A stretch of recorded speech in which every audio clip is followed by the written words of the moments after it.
It was nighttime, and I was at a fancy banquet in Rose Castle. There was this huge table covered with amazing food: roasted meat, pastries, fruits, wine, everything you could dream of. I'd been eating nothing but dry bread and terrible smoked ham for almost 30 days straight, so I was stuffing my face without any shame. See, about a month ago, I woke up in this body. Back in my old world, I was just a regular guy named Feng, buying groceries, when lightning struck me. At the same time, in this world, the original Gervis fell down some stairs and hit his head. Somehow I ended up here, stuck in his body, living his life. And what a life it was. Gervis was the second son of a baron, a minor noble who served under the local countess. I couldn't even inherit my father's title since my older brother Dries got that. All I had was some mysterious golden finger ability that came with being a transmigrator, though I still had no clue what it actually did. So there I was, wiping my greasy hands on the tablecloth like a barbarian while a servant nearby nearly had a breakdown watching me. Apparently that tablecloth was worth more than my entire outfit. I didn't know any of the proper noble etiquette, and honestly, I didn't care. I was here for the food, nothing else.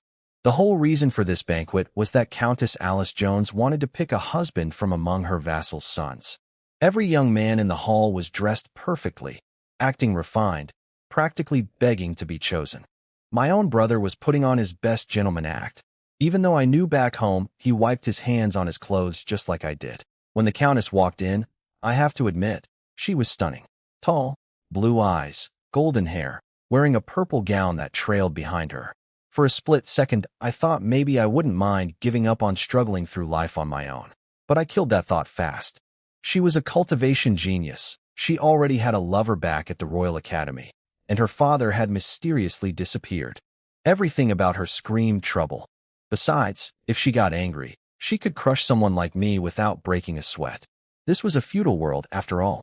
Everyone bowed when she passed. Everyone except me. I was the idiot still staring at her. She caught me looking and shot me a glance that felt like a sword piercing my chest. After that, I kept my head down and quietly grabbed some cake, trying to stay invisible. She announced from the stage that she'd choose a husband tonight. All the young men puffed up their chests, desperate to be seen. I did the exact opposite. I hid at the edge of the crowd, eating my cake, praying she wouldn't notice me. But then, just as she was about to pick one of the better-looking guys, she spotted me. The one person not looking up, the one acting completely different from everyone else. She raised her hand and pointed straight at me. The one with his head down. "What's your name?" I heard her voice and suddenly felt the atmosphere shift. Something was very wrong. I swallowed the cake in my mouth and slowly looked up. I knew immediately I was done for. The crowd had parted, and every single person was staring at me with smug, relieved expressions. Up on the stage, the Countess was pointing directly at me, her calm face now slightly flushed with anger. She'd noticed. I was the guy who stared at her when everyone bowed, and now I was the guy hiding in the back eating cake, when everyone else was looking up at her. "Countess, my name is Gervis Gale. My father is Gandalf Gale, and I'm his second son," I answered quickly, trying to be as respectful as possible. My brother Dries jumped in to apologize for me, calling me foolish and slow since childhood, begging the Countess not to punish me. He was worried she might take her anger out on our whole family. I appreciated it, even though his description of me stung a little. The Countess nodded and mentioned she'd heard my father was a brave warrior who served her father well. She told me I should learn from him. I agreed enthusiastically, relieved she was letting it go. But then she went quiet, studied me for a moment, and said in a firm voice, "Then you'll be my husband, Gervis Gale." The entire hall froze. Every young man's face went from hopeful to devastated in an instant. My brother stood there with his lips trembling in disbelief. They'd all been preparing for some big competition, and instead, the Countess just picked me, the one person who didn't want to be picked. I was about to say, "I don't want to," but right at that moment, something rang inside my head. My transmigrated cheat finally activated. System task: become the Countess's husband. Reward: 1 energy point. Bonus for first task: 1 strange fruit. So I swallowed my refusal and said, "Okay," instead. It didn't really matter whether I agreed or not. Nobody could refuse her anyway. But I could practically feel a colorful hat floating down toward my head. This woman had a lover at the academy. She was clearly being forced into this marriage by some crisis. Whatever trouble was big enough to pressure a countess was definitely big enough to crush someone like me. Things moved absurdly fast after that. Servants flooded in carrying flowers and decorations. Someone led me to a changing room where I was fitted into an expensive suit. There were 5 or 6 identical ones in different sizes already prepared. The servant even tried to dress me completely, but I drew the line at the pants. A man has his dignity. When I walked back into the hall, it had been completely transformed with flowers and crystal decorations. My father was there now, surrounded by other nobles, grinning from ear to ear. He was the only person in the room who looked at me with pride. Everyone else, especially the young men, glared at me like they wanted to beat me to death. My own brother included. The countess stood up and said, "Begin." A priest was brought in, chairs were arranged, and suddenly this was a wedding. She walked over, slipped her arm around mine, and led me toward the stage. But even in that gesture, she controlled the distance perfectly. It looked proper from the outside, but our arms never actually touched. This woman was terrifyingly precise. I understood then why she picked me. It was partly revenge. I'd been the only one who seemed uninterested in her, hiding behind the crowd, eating cake like she wasn't worth paying attention to. For a woman like her, that was an insult. Of course, I was just trying not to get noticed, but she read it as disrespect. Still, because of all this chaos, my system had finally awakened. So maybe it wasn't all bad. Sometimes misfortune leads to unexpected fortune. We walked up to the stage and stood before the priest. He opened a thick book and began the ceremony without any small talk. "Alice Jones, do you take Gervis Gale as your husband?" "I do." "Gervis Gale, do you take Alice Jones as your wife?" "I do." I said it without hesitation. Inside I was screaming no, but what choice did I have? If I refused at this point, the countess would probably kill me on the spot, and my father might not be spared either. Plus, my system had given me a task to become her husband. I didn't want to find out what happened if I failed. What if it erased me or turned me into an idiot? Just like that, the priest declared us husband and wife under the witness of God. In this world, there were no marriage certificates. Common people just threw a feast for friends and family. But for nobles, a church-witnessed marriage mattered because it determined inheritance rights. Only children born to a legally married couple had proper claim to titles. Without it, any child would just be a bastard with no standing. Ding. Task complete. Reward, 1 energy point. Bonus reward, 1 strange fruit. Exchange shop unlocked. The system notification hit me like a jolt of energy, but with so many people watching, I couldn't check it. I'd have to find a private moment later. After the priest left the stage, Alice stepped forward and addressed the crowd. She warned everyone bluntly. Now that Gervis was her husband, anyone who harassed or spoke against him would be challenging the Jones family itself, and that was a serious crime. I had to respect her for that. She was only 20, but she had the authority of someone who'd been ruling for years. Though I couldn't shake the feeling that I was like some kind of kept man, which didn't sit right with me at all. Still, I was a little grateful. Her warning would save me a lot of trouble, even if she was the one who brought all this jealousy on me in the first place. But she was beautiful and her words were commanding, so it was hard to stay mad. Then she dropped another announcement. She was granting me the title of Baron, along with a territory stretching from Deadleaf River all the way to the Phantom Forest. For about 2 seconds, I was thrilled. A baron, with my own land. I imagined myself living the good life as a proper noble lord. Then the crowd started murmuring, and I caught bits and pieces. Orcs, castle destroyed, frostfall season, everyone killed. Apparently this territory used to be a viscount's domain, but over 30 years ago, orcs had overrun the castle and slaughtered the entire ruling family during something called the frostfall season. The land had been abandoned ever since. It was huge in size but dangerous, could only grow 1 crop a year, and had fewer than 2,000 people living there. My excitement crashed back to earth before it even had time to take off. Heaven really was toying with me. I couldn't even stay happy for 2 seconds. Alice didn't stick around long after that. She told me quietly to stay and entertain the guests, then swept out of the hall surrounded by her maids, like a gust of wind. I was left standing on the stage alone, having no idea how to host a room full of viscounts and barons. Fortunately, nobody needed me to host anything. The moment the countess left, everyone rushed to the food tables. The young men who'd been holding back all evening started eating with a vengeance, channeling their bitterness into appetite. My father Gandalf walked over, beaming with pride. Gervis, I'm so proud of you. Why don't you look happy? You're tonight's star.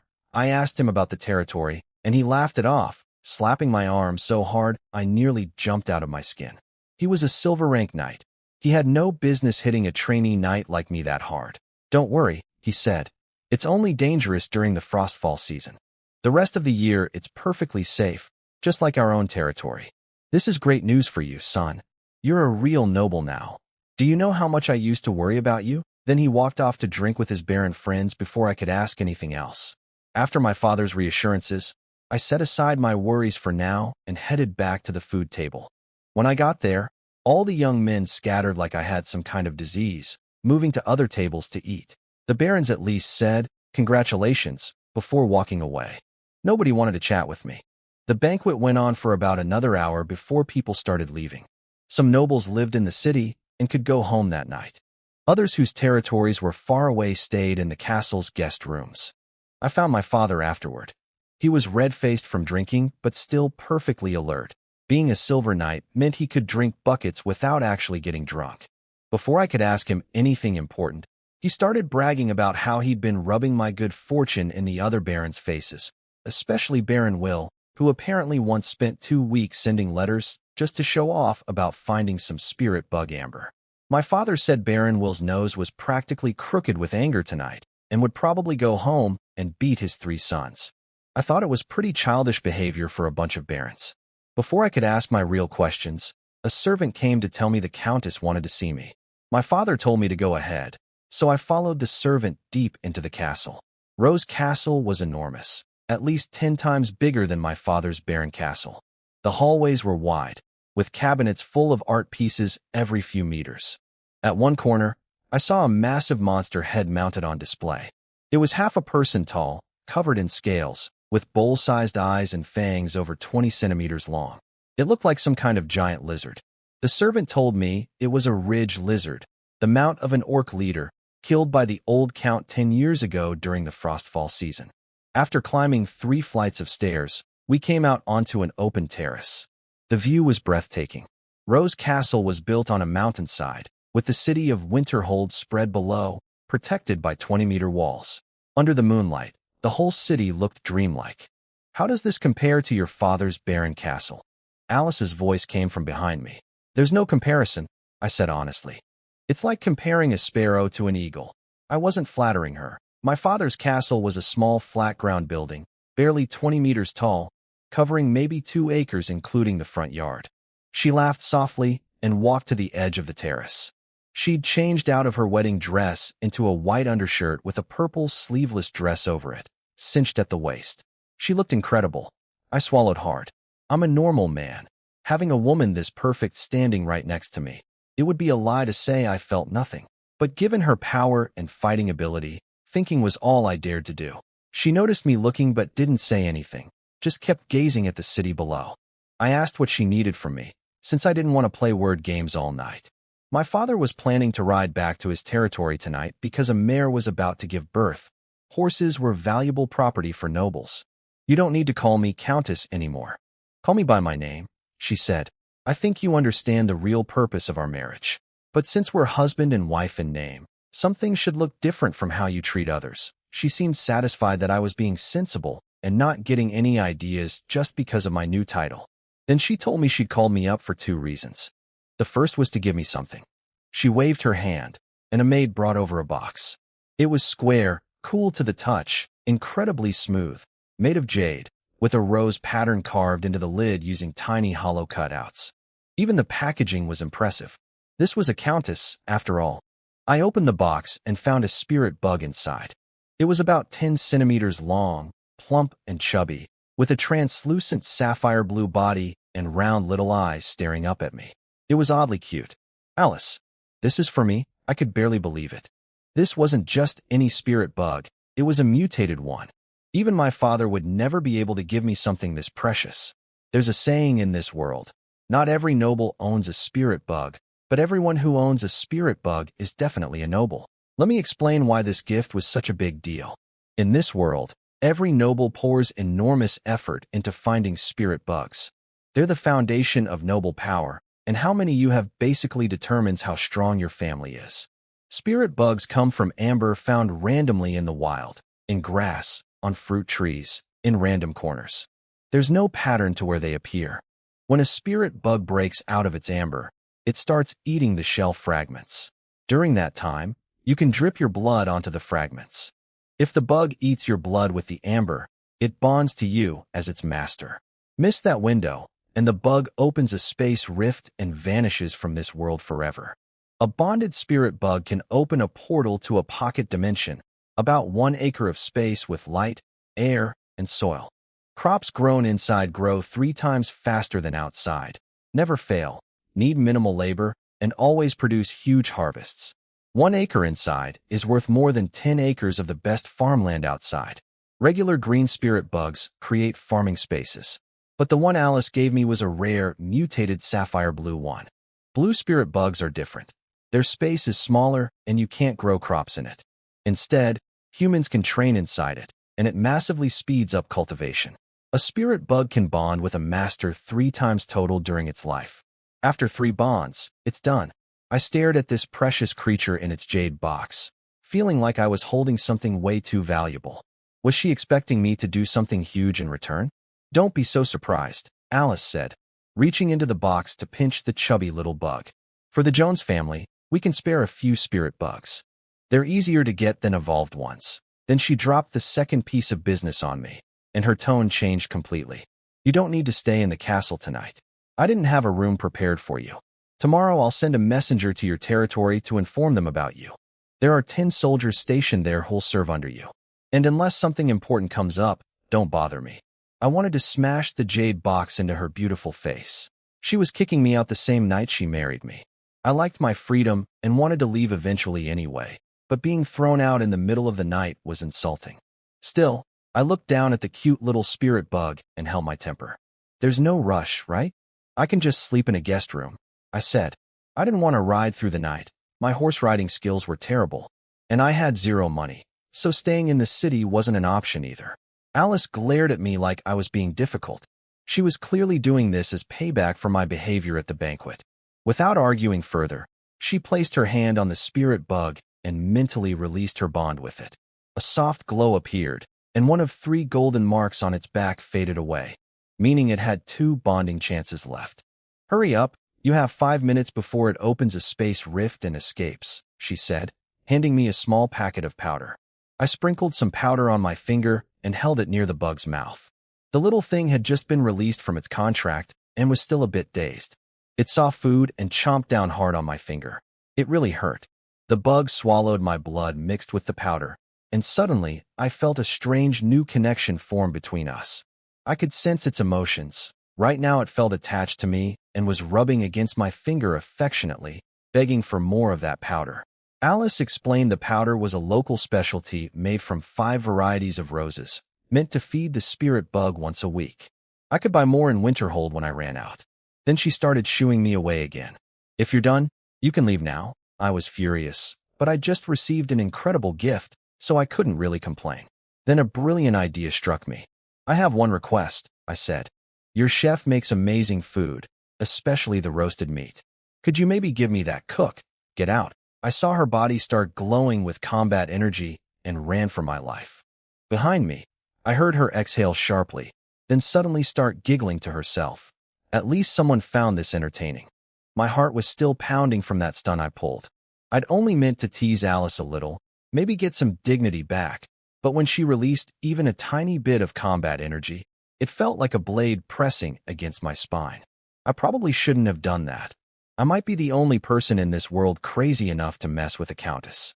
Everyone here grows up knowing their place, but I came from a different world where that kind of hierarchy didn't exist. I walked back to the hall carrying my jade box, but my father was already gone. A servant told me he'd headed toward the castle gate. I cursed under my breath and ran after him. What kind of father just leaves without telling his son? Even if I was picked up from the roadside, this was too much. Luckily, I caught them at the stables, my father, my brother Dryce, and 2 attendants, getting their horses ready. My father looked a little embarrassed when he saw me. He explained that Dryce wasn't feeling well and wanted to leave early, so they were heading out. I told him I was coming too and that I'd go to my territory tomorrow. He was surprised. He thought I should at least spend one night at Rose Castle since I'd just gotten married. Even if it was in name only, leaving on the wedding night would look bad. I made up an excuse about being too excited about my new territory.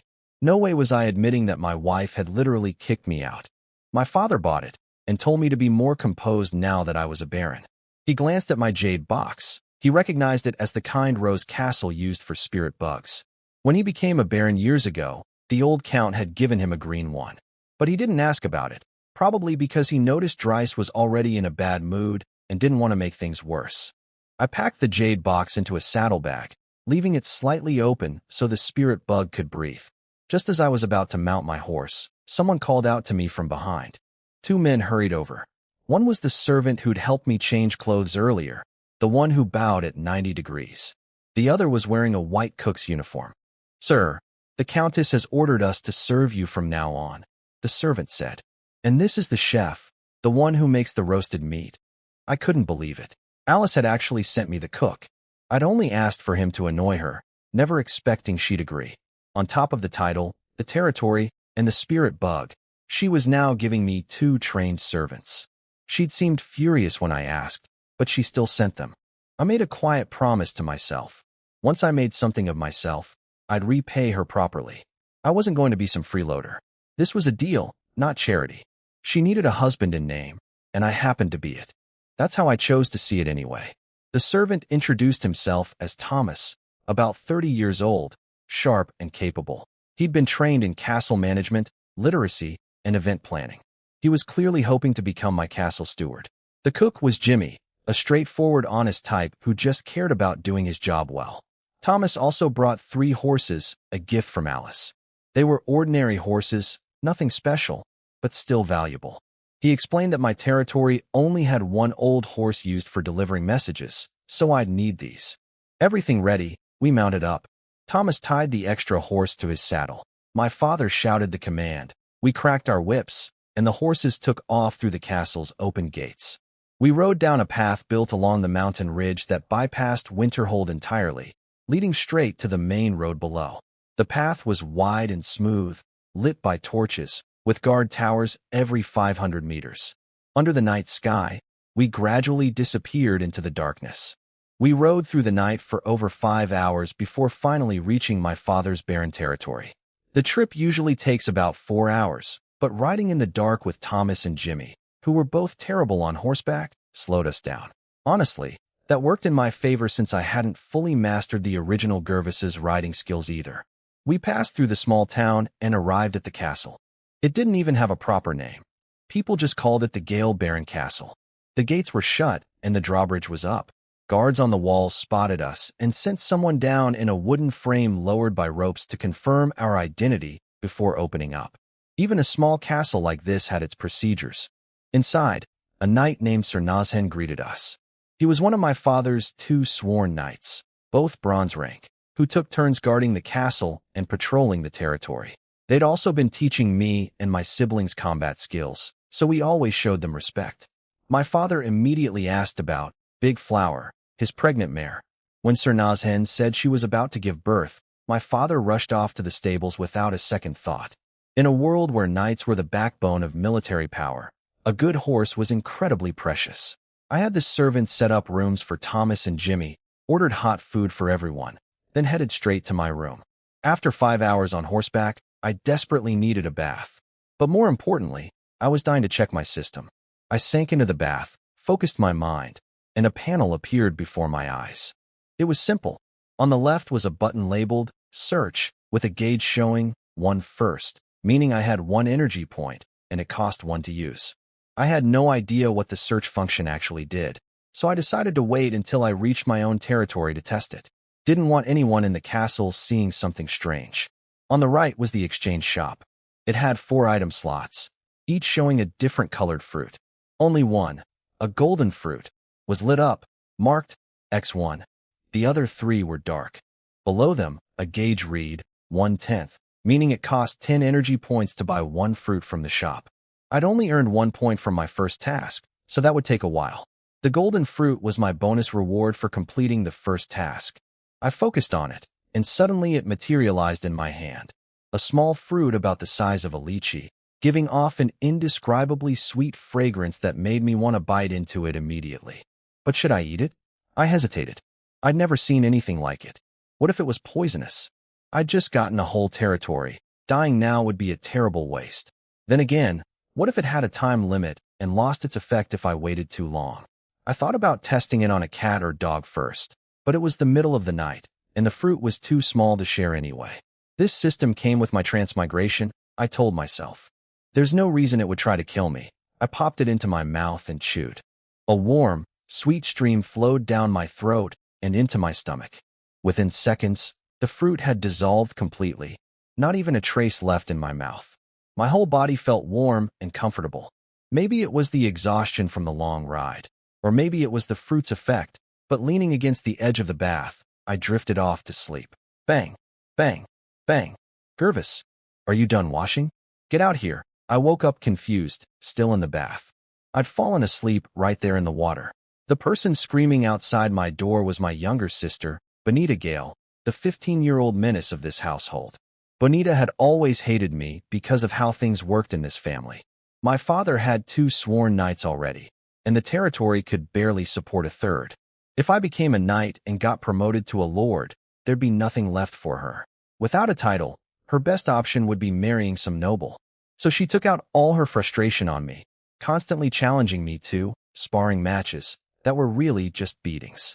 Even after I took over this body, she'd thrash me once, and after that I avoided her whenever possible. It wasn't the pain, it was the embarrassment of getting beaten up by a girl 2 years younger. Bonita, stop yelling. I'm bathing. A noble woman shouldn't behave like this, I called back. Then I looked down and froze. The bathwater had turned completely murky and disgusting. This was a big tub, 9 feet across, and the water was filthy. I rubbed my arm and a thin layer of skin peeled off, revealing smoother, healthier skin underneath. Was this the golden fruit's effect? Some kind of body purification? My heart raced with excitement. In a world where strength was everything, this could be incredible. But then reality hit. 1 fruit cost 10 energy points, and I only earned 1 point per task. My system had taken an entire month just to issue the first task. At that rate, I'd be waiting forever. I'm about to break through to bronze knight rank, Bonita shouted from outside. You've been in there half an hour. Come out, or I'm coming in for a sparring match. I finished scrubbing off all the grime, rinsed with clean water, dried off, got dressed, and opened the door. The instant the door cracked open, Bonita lunged at me with her signature move, a shoulder grab into an over-the-shoulder throw. She'd used it on me countless times, and it always worked because she was faster and stronger. But this time, something was different. My body moved almost on its own. I channeled the small amount of combat energy inside me, sidestepped her grab, and caught her wrist instead. For the first time ever, I dodged her attack. Not only that, I twisted her arm behind her back and pinned her. She struggled but couldn't break free. Let go of me. You jerk, she screamed. I gave her a light push on the back and released her. She stumbled forward several steps before catching her balance. When she turned around, her face was pure shock. That's impossible. Who are you? You're not Gervis. My blood went cold for a second. Had she figured out I was a different person? But I quickly calmed down. She couldn't possibly know about transmigration. This world probably didn't even have that concept. She was just shocked because the old Gervis could never have done what I just did. What nonsense are you talking about? I shot back. How did you dodge that? And since when are you that strong? I made up a lie on the spot. Ever since Mother passed away, I've been going easy on you because I didn't want you to feel worse. But now I'm a baron with a title and a territory. I can't keep letting you win anymore. I leaned in with a threatening grin. And if you don't behave, I'll have Father send you to my territory where I can discipline you properly. She stared at me with her mouth hanging open, completely stunned. Whether she believed me or was just scared of being shipped off to my dangerous territory, I didn't care. I grabbed my jade box with the spirit bug and headed for the dining room. My stomach felt like I hadn't eaten in days, absolutely ravenous. The golden fruit had clearly done something to my body, and now it needed fuel. I left Bonita standing there and headed to the dining room. My father and Dryce were already seated at the long table, about 5 or 6 meters long, way too big for just 4 people. The kitchen had prepared a late-night meal. the usual white bread, a slab of smoked ham, and mushroom soup. But then I spotted something amazing, a whole roasted chicken. After nearly a month of eating the same 3 things every day, this was a miracle. I'd figured out why we ate so poorly. My father had spent a fortune buying a mutated sapphire blue spirit bug, the same kind Alice had just given me, so his 3 children could train faster. One of those bugs cost around 1,000 gold coins, which was about 5 years' worth of tax revenue for a small barren territory. He'd bought it in spring, and taxes wouldn't come in until autumn, so the whole household had to cut expenses. The other 2 didn't mind, but for someone used to Earth's food, it had been torture. I sat down, grabbed a whole chicken leg, and started eating. My father was in a great mood. His mare Big Flower had successfully given birth to a male foal. Good news all around for the Gale family today. I asked him why Alice had been forced to choose a husband from her vassal's sons. Before he could answer, Dryce slammed his hands on the table, let out an angry grunt, and stormed out of the room. I told my father to let him go. This wasn't the time for lectures. Dryce had always been decent to me, even standing up for me at the banquet. He just needed time to process losing out on such a huge opportunity. My father agreed to focus on my questions instead. The story went like this. The old count, Alice's father, had suddenly vanished from his own castle without a trace. He was a peak gold knight, one of fewer than 10 people on the entire Eurasia continent at that level or above. Losing someone that powerful was like a nuclear weapon going missing. The consequences were terrifying. Alice, as his only daughter, had to leave the Royal Academy and come home to inherit the title. But the real problem was the second prince, Chateau Jean. He was ambitious but couldn't inherit the throne as a second son, so he'd been pursuing Alice for years. While the old count was around, the prince didn't dare push too hard. But once the count disappeared, the prince petitioned the king to arrange a marriage between himself and Alice. Here's where it got interesting. The first prince had secretly sent Alice a warning letter about the arranged marriage. That's why she married me so hastily. If she waited for the king's official decree to arrive, she couldn't refuse it. By already being married, the royal messenger wouldn't even dare announce the decree, because doing so would humiliate the royal family. My father explained that I shouldn't worry too much. To the king and the prince, I was an ant beneath an eagle, too insignificant to bother with. Alice could have picked anyone. I was just a convenient shield. If she'd married a powerful noble instead, it would have looked like an alliance against the crown, which would have been far more dangerous.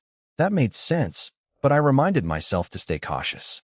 History from my old world taught me that even when rulers don't care about ants, their ambitious followers sometimes stomp on ants to impress their masters. I asked my father why the king didn't just take the territory by force. I immediately regretted the question. It was obvious. In a feudal system, a lord who steals from his own vassals would lose everyone's trust. If the king seized the Jones territory by force, the entire kingdom would fall into chaos, and rival kingdoms would invade. My father smiled and said something that stuck with me. Gaining advantages through clever means is a skill every noble must learn. But taking from your own vassals by force, that noble will be despised by all. I nodded at my father's explanation about noble politics. It matched what I'd figured out. Without absolute military dominance, no one dared break the unwritten rules. Doing so would turn every noble against you. I'd eaten most of the roasted chicken by now, and finally noticed my father hadn't touched it at all. It turned out Jimmy, the cook from Rose Castle, had made it. That explained why it was so delicious compared to the usual food. My father admitted he knew I didn't enjoy the regular meals, but couldn't replace old John, who'd been cooking for the Gale family since my father was a boy. John's taste buds had deteriorated with age, which was why everything tasted terrible, but nobody had the heart to tell him. It reminded me of my grandmother back on Earth. Her cooking got saltier and saltier as she aged, but no one in the family could bring themselves to say anything. The mood got heavy, so I changed the subject to what I really needed to know, my territory and this frostfall season. My father explained that every year when the first snow falls, orc armies appear across the continent. They raid and pillage until spring arrives, then they vanish. Nobody knows where they come from. Every investigation, even ones led by the church, has found nothing. They just appear out of thin air. There are 6 orc emergence points in our kingdom, and one of them is in the Phantom Forest, right next to my territory. So my land gets invaded every single year. Wonderful. My father told me I could flee to Rose Castle or his territory when winter came. After the orcs left, I could go back. This meant my territory could only grow one season of crops, but at least the land was huge, Viscount-sized. If I could recruit enough peasants, I'd actually be wealthier than most barons. I asked about the other territories across Deadleaf River. There were only two on the dangerous side, Baron Patter's territory and mine. At least I wasn't the only unlucky one. I made a mental note to visit this fellow sufferer someday. Then I asked about orc strength. My father got serious. Orcs were physically powerful and came in many races. Some weaker ones could be fought by ordinary people, but stronger ones required bronze knights. Against titled knights, orcs weren't a major threat individually. Only once had an orc matching Silver Knight level appeared in our region, but their numbers were devastating. He told me the story of Viscount Marger, who'd once decided to defend his castle during Frostfall instead of evacuating. He gathered soldiers, stockpiled food, and kept his entire family inside to boost morale while sending the common folk across the river. The castle fell. Marger, his family, and every last soldier were slaughtered. After that, the old count reclaimed the territory, but civilians were too terrified to live there. The population dwindled to under 2,000, mostly serfs who couldn't leave. They only crossed Deadleaf River during winter to survive. The river itself was a natural defense. Its current was too strong for orcs to cross, and it never froze.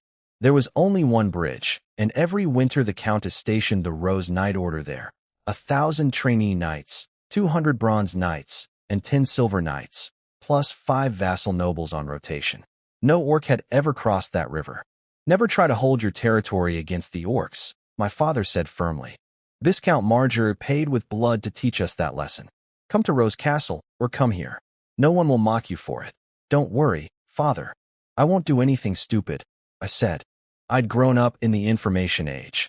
I'd seen enough cautionary tales online to know better than to play hero. He smiled warmly. You've grown up, Gervis. I'm proud. As we finished eating, he noticed my jade box and asked what kind of plants could grow in the spirit bug space. He assumed Alice had given me a regular green one for farming. Father, it's a sapphire blue spirit bug, I said. He burst out laughing. I'm almost jealous of you, my boy. He was genuinely thrilled. With a blue spirit bug to accelerate my training, my potential was far greater than his own. Just as my father and I were about to leave the dining room, Bonita burst in screaming that I'd bullied her. My father didn't even let her finish. He told her to act like a proper noblewoman if she ever wanted a noble husband. He said I was leaving for my territory tomorrow, and she should spend time with me instead of causing trouble. If she didn't behave, he'd ground her for a week.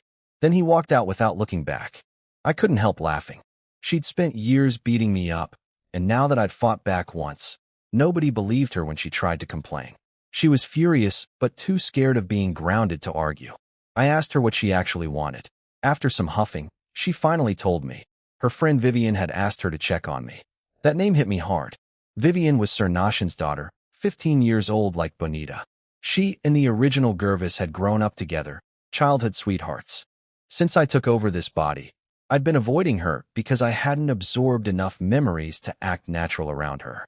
She must have heard I went to Rose Castle and sent Bonita to ask about me. I took a deep breath. Bonita, you know I'm the Countess's husband now. I can't marry Vivian anymore. Please take care of her for me. When I get settled in my territory, I'll send you some good food. I don't want your stupid food. You abandoned Vivian. Men are all terrible, just like in the storybooks. She ran off with tears in her eyes. As Vivian's best friend, she understood better than anyone how much Vivian cared about Gervis. I had nothing to say. I was an imposter in this body, and now I was the Countess's husband.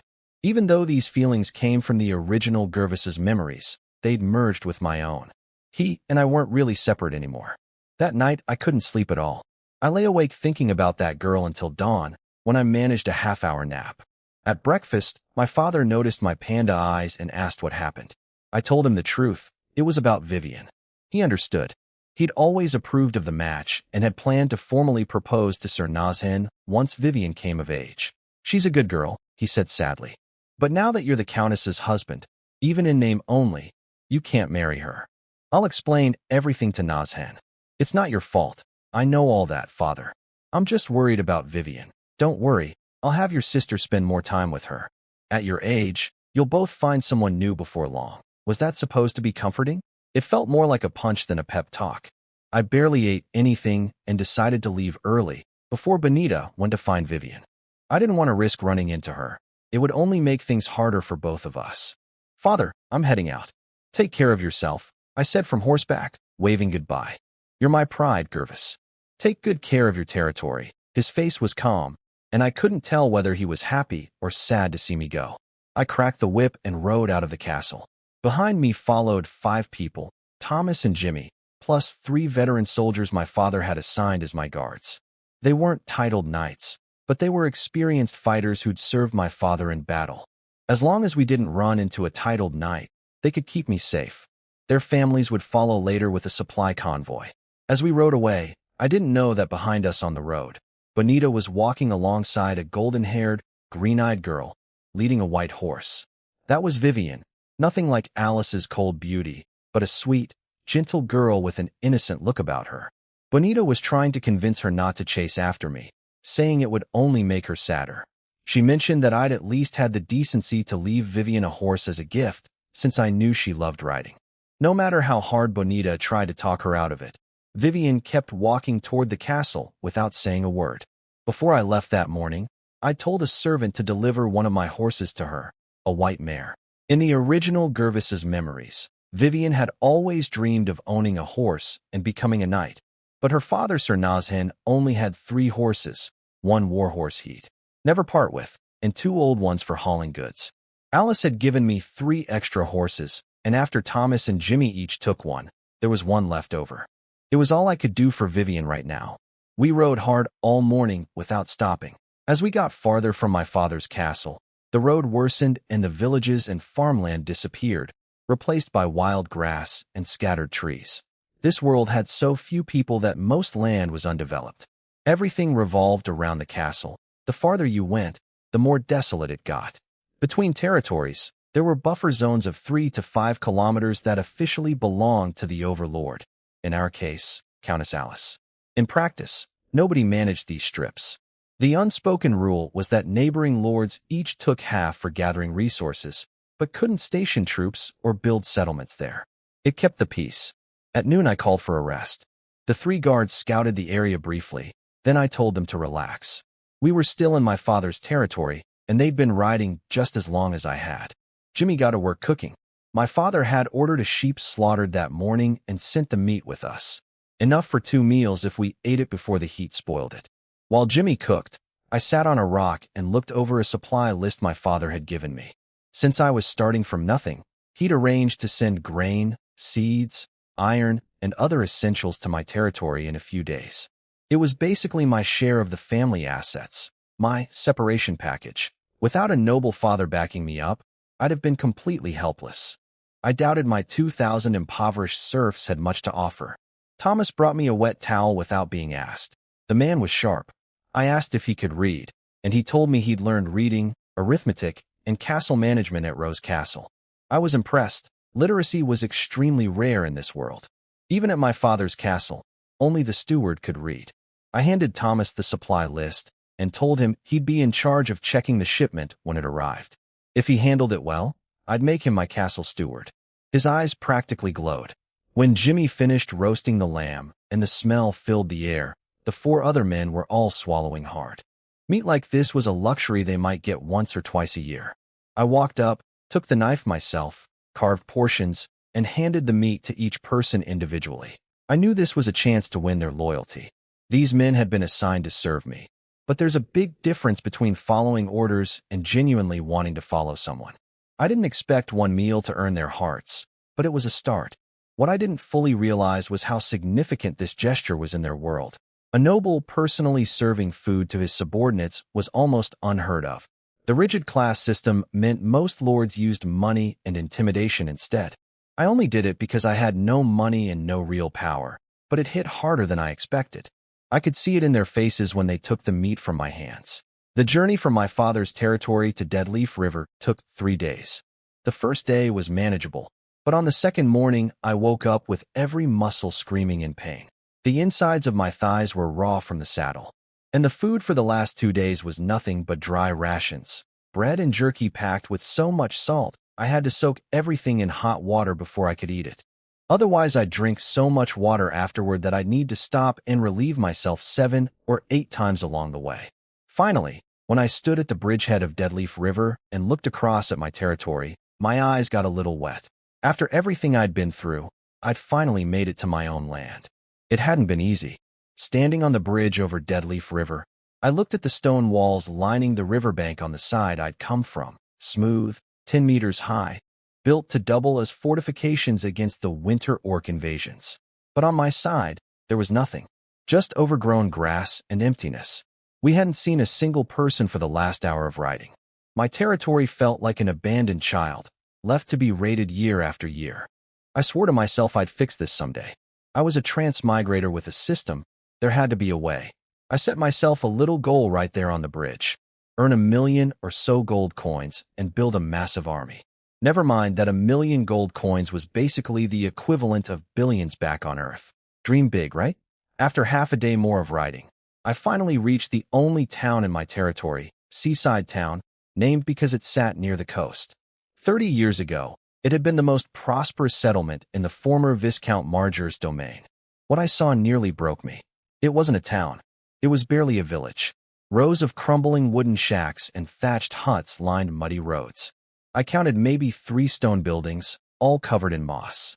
The few people I spotted wore ragged linen shirts, and the moment they saw our group, they turned and ran into the alleys. The only decent thing was the road leading up to the castle on the hill. At least it was wide. I was beginning to think my bridgetop goal had been set a tad too high. Thomas pointed out a group approaching us. My 3 guards moved forward to shield me, but I told them to relax. The people coming wore red cloth tunics over their clothes, the mark of Jones family soldiers.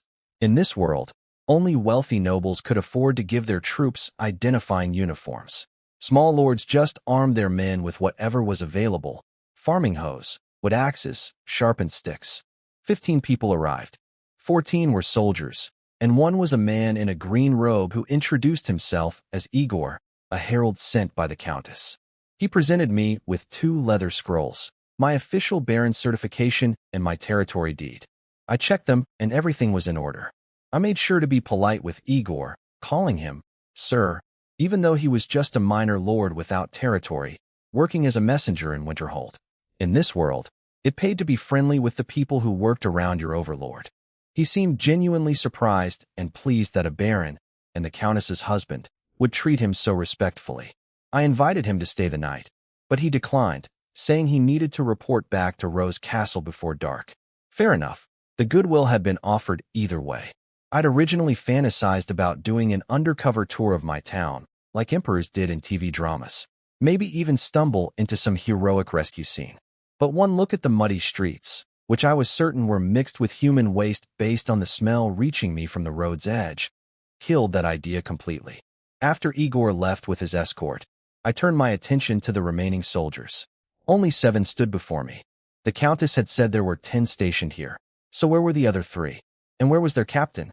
Which of you is the captain? I asked. They all stared at the ground, glancing nervously at each other. Finally, one of them stammered out, The captain isn't here, my lord. I frowned. These men were timid and scared. They could barely answer a simple question. Compare them to the 3 veteran guards my father gave me, who were respectful but still carried themselves with the fierce confidence of men who'd seen real combat. These 7 looked like they'd run at the first sign of danger.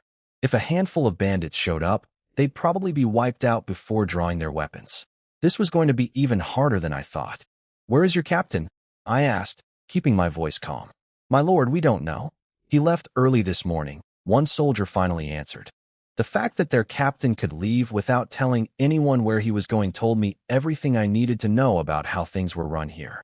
Before I could say anything else, a loud voice came from down the street. What are you doing? Who told you to come out here?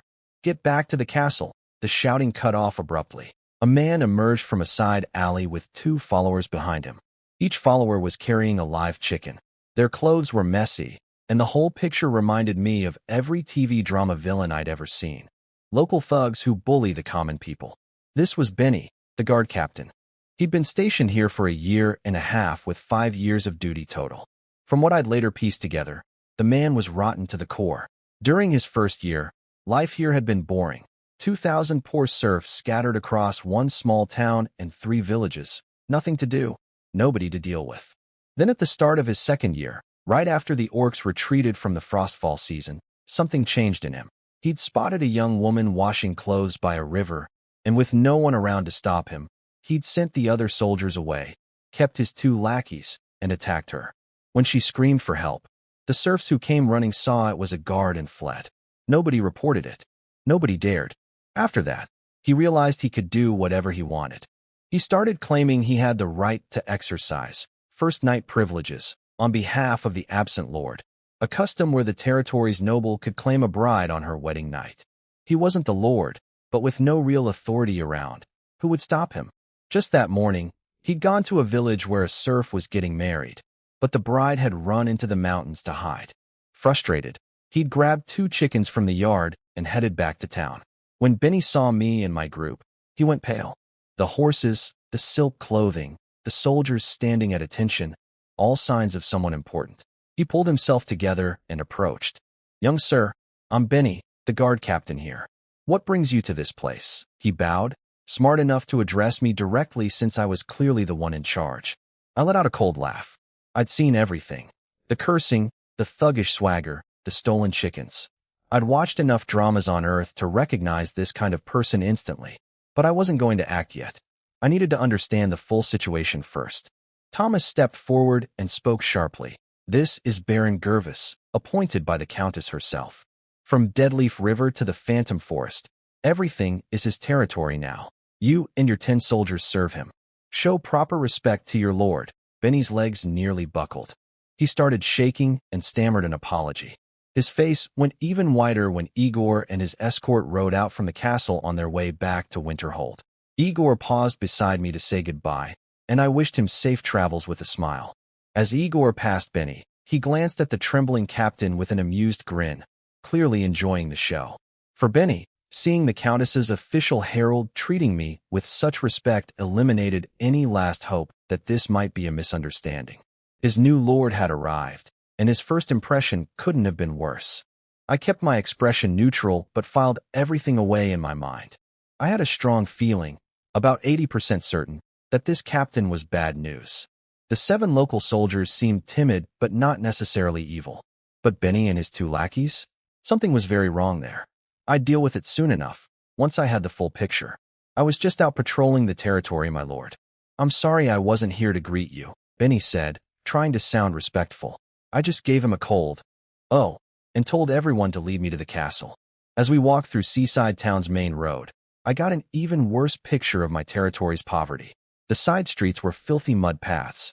Most houses were wooden shacks or thatched huts with holes patched up by scrap boards. Some had walls made of woven branches. The only stone buildings were along the main road, and even those were crumbling.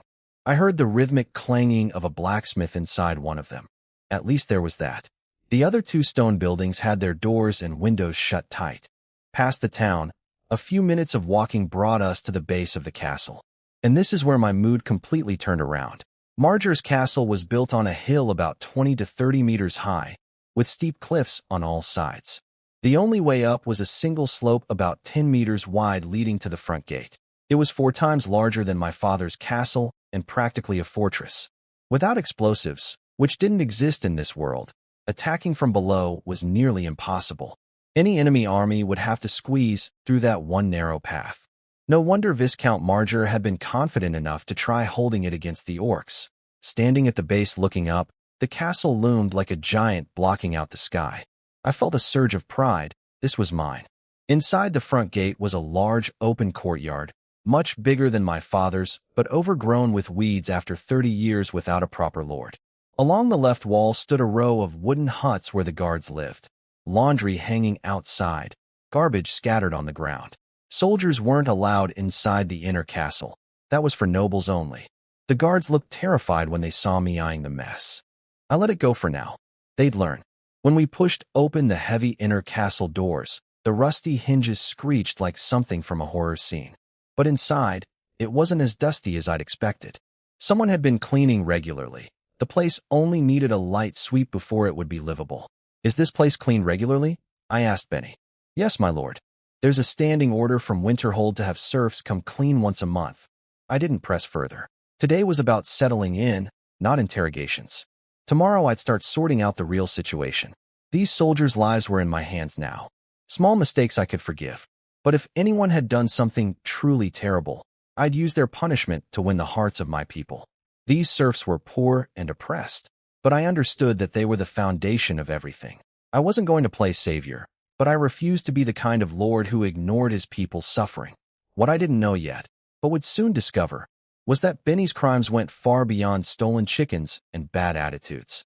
During his year and a half here, he'd been a monster. After that first assault on the young woman by the river, he'd started claiming first night rights over brides in the territory, a privilege that belonged only to the lord, which he certainly was not. He'd terrorized the local soldiers into silence by forcing them to sleep in the inner castle's guest rooms for a week, then threatening them. If anyone talked, they'd all be hanged for trespassing in a noble's quarters, regardless of whether they were forced. With the locals silenced, Benny moved into the inner castle himself, sleeping in beds meant for nobles. He raided the old Viscount's study, stealing books left behind after the valuables had been shipped to Rose Castle years ago. The books were worthless to real nobles, but valuable to commoners, a month's wages each. Benny sold them at a third of their price and spent the money on fine wine. He'd been living like a fake lord for months, and now the real one had shown up. What terrified him most wasn't the crimes against the serfs. He figured a noble might just fine him for that. It was the fact that he'd lived inside the inner castle. For a commoner to sleep in a noble's quarters was an automatic death sentence. Ironically, Benny had it backwards.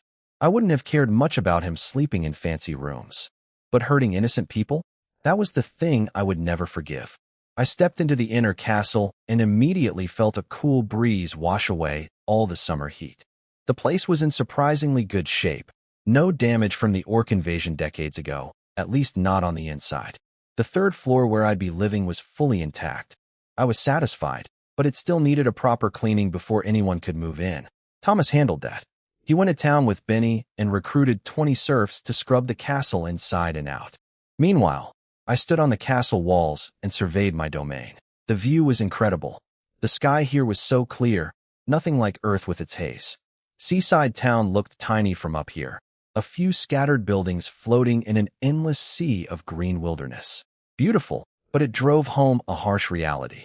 My territory was huge, but had barely 2,000 people, all dirt-poor serfs surviving on one harvest a year. If even one season's crop failed, nearly all of them would starve. Their farming was so basic that my tax income would be fixed no matter what. The only way to grow revenue was to grow the population. But that was a dead end. Nobody wanted to live here because of the annual orc invasions. Why would any free person come to a dangerous territory when they could get the same deal somewhere safe? It was like trying to recruit employees for a company about to go bankrupt when the competitor next door offered the same wages with no risk. In this world, serfs came from two sources: war captives sold into bondage, or free people who voluntarily gave up their freedom. The second type was actually more common. Free people living in the countryside often had it worse than serfs. Serfs were property, which meant their lord would protect them and feed them during famines. You don't let your assets die. Free people got no such protection. When disaster hit, their only choices were starvation or surrendering their freedom to become someone's serf. My territory was stuck in a vicious cycle. Too dangerous to attract people, too few people to develop the land, too undeveloped to defend against danger. My head was starting to hurt. I climbed down from the walls and found Jimmy grilling 2 chickens in the courtyard, the ones Benny had bought in the countryside. Benny told Thomas he'd purchased them and wanted to offer them to me. I didn't believe that for a second, but I took the chickens anyway. 2 days of dry rations had left me desperate for hot food. I made plans in my head. Tomorrow I'd interrogate all 10 guards separately, especially the 7 local ones. They'd been too scared to speak freely in front of Benny, but alone they'd talk. I needed to know exactly what had been going on. Thomas and Jimmy were trustworthy, sent by Alice herself. Even if they reported back to her, I didn't care. My only real secret was the system, and I'd already tested the panel at my father's castle. When I opened it in front of a servant, they couldn't see anything. As long as I was careful using the rewards, nobody would know. The serfs worked hard, and by evening my bedroom, study, and the main living areas were clean. The rest could wait until tomorrow. Thomas dismissed 18 of the workers, paying each 3 copper coins on my orders. He thought that was far too generous. These were my serfs, and making them work for free was perfectly normal here. But I wanted to start building goodwill. 2 young serfs stayed behind as temporary servants until I could properly hire staff. Dinner that evening was in the castle dining room, and it was a pleasant surprise. The old Viscount's furniture had survived beautifully. The dining table was made of fine wood with night scenes carved into the legs, far nicer than anything my father owned. The orcs had killed everyone and taken all the gold and food, but they'd left the furniture and decorations untouched. The Countess had claimed the valuable art pieces years ago, but these, ordinary, furnishings were still worth quite a bit. A lucky find for me. Jimmy finally got to show his full range of skills with proper ingredients. Thomas had gone shopping in town with 1 gold coin I'd given him from the 20 my father had pressed into my hands before I left. For a man who'd just emptied his savings on a spirit bug, 20 gold coins was no small gift. It wasn't much in the grand scheme, but it was enough to keep me going for now. To give you an idea of how far money went here, 1 gold coin equaled 100 silver coins, and 1 silver equaled 100 copper. 3 copper could buy a big loaf of black bread, enough for 3 people. A skilled blacksmith only earned 5 or 6 copper a day. Thomas came back from his shopping trip with a mountain of supplies, and most of the gold coin still unspent. He'd gotten lucky. He ran into a serf hauling a wild boar through town, several hundred pounds of fresh meat. He bought the whole thing for 1 silver coin. The serf had been terrified at first. Apparently Benny and his thugs had built quite a reputation among the 2,000 people here. A woman from this serf's village had been assaulted by Benny, and she'd taken her own life afterward. Her family was too scared to seek justice because the guards were the most powerful people around. When the serf saw Thomas approaching with 4 soldiers, he thought his boar was about to be stolen. Thomas had actually considered lowballing the price. With armed guards behind him, the serf couldn't refuse. But he remembered what I'd told him when I handed over the gold coin, no forced deals. So he paid a fair price, and the serf left grateful beyond words. That evening I sat alone at the long dining table in my castle. The food was excellent. Jimmy had outdone himself with proper ingredients, but the emptiness around me was suffocating. I missed eating with my father's family, even with their terrible food. Back on Earth, after my grandmother died, I'd had nobody. My parents left when I was small. Now here I was, a lord in a grand castle, eating alone. Thomas, why don't you sit down and eat with me? I asked. He looked like I'd suggested he jump off the castle walls. My lord, only titled nobles and their children may sit at the dining table. I could never. He was right. If anyone found out a servant had sat at a noble's table, he'd be executed. The class system was carved into these people's bones. After dinner, I went to the study and sent Thomas away. It was time to test my system's search function. I opened the panel. The exchange shop icons were all dark. I couldn't afford anything there. But the search button was still glowing, needing just 1 energy point to activate. I decided not to save up for fruits. Who knew when the next task would come? Better to use what I had now. I pressed the button. The energy counter dropped from 1 to 0, and a small circular radar appeared in the upper left corner of the panel. 2 dots blinked on it. A green one in the center, which was clearly me, and a red one near the edge of the circle. I walked from the study down to the courtyard, watching the screen carefully. The red dot shifted slightly closer, barely noticeable unless I was staring at it. I'd covered at least 200 meters in a straight line, and the dot had barely moved. That meant the target was at least 5 kilometers away. Too far for tonight. My territory was mostly empty wilderness beyond the town limits. 5 kilometers out could be deep grassland or forest. Going now would be suspicious and dangerous. I needed a believable excuse to go out tomorrow. Then it hit me, the perfect reason. Thomas, I called out. He appeared immediately. He'd been watching me the whole time. First when I'd rushed out of the castle to stand in the courtyard staring at nothing, and now this. But good servant that he was, he didn't ask questions. I'm going to inspect my territory tomorrow. Make arrangements, I said. As a new lord, surveying my own land was completely reasonable. I needed to see what resources I had to work with anyway. No money, no people, so I'd have to rely on whatever the land itself could offer. Thomas agreed, and then made a suggestion. My lord, Since you've just arrived, perhaps you should gather the townspeople tomorrow so they can meet their new master? They don't even know who you are yet.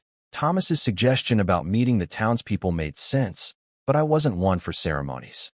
I told him to just have a guard announce my arrival while we toured the territory tomorrow. No need to gather everyone in one place. I went to bed exhausted from days of travel and fell asleep immediately. What I didn't know was that while I slept, Benny was plotting his escape on the castle walls. He and his two lackeys huddled by a fire pit in the middle of the night, whispering. Benny knew that once I inspected the guest rooms tomorrow, I'd find evidence they'd been living in the inner castle, something that meant the gallows for commoners. He was right about that part, though he had his priorities backwards.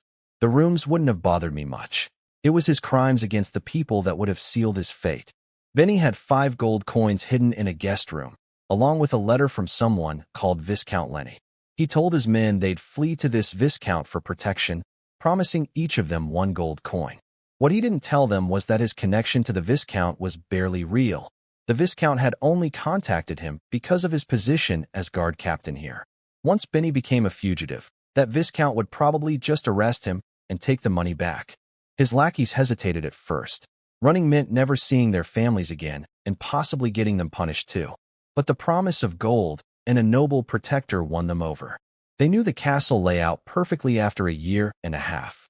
They couldn't use the main door of the inner castle, so they planned to climb through a side window where the iron bars had fallen off. The guest rooms were on the 2nd floor. I was on the 3rd, Thomas and the temporary servants on the 1st. If they were quiet, they could get in and out unnoticed. They crept through the darkness without any light, feeling their way from memory. But they hadn't counted on Johnny Slipper. Johnny was one of the 2 serfs Thomas had kept on as temporary servants. The man was over the moon about his situation. He'd been dragged in to clean the castle, his 2nd time in 2 months, which wasn't fair, but he'd worked so hard that Thomas chose him to stay. The possibility of becoming a real castle servant was the best thing that had ever happened to him. Real servants got wages, clean clothes, and sometimes even leftover white bread and roasted meat from the Lord's table. Tonight, Thomas had given him a small piece of white bread. Johnny had never tasted white bread before. He'd eaten half and saved the rest, wrapping it carefully in a scrap of cloth. In the middle of the night, too excited to sleep, he'd snuck out to the stairwell to sniff and nibble at his precious treasure under the moonlight. That's when he heard noises from the window. He froze, pressed himself against the wall at the bottom of the stairs, and watched as 3 figures climbed through and crept upward in the dark. The moment they passed, Johnny bolted to Thomas's door and started pounding on it, screaming at the top of his lungs. Thieves. Thieves in the castle. He was just a country serf. He didn't think about whether his shouting might alert the intruders. He just wanted to warn everyone as fast as possible.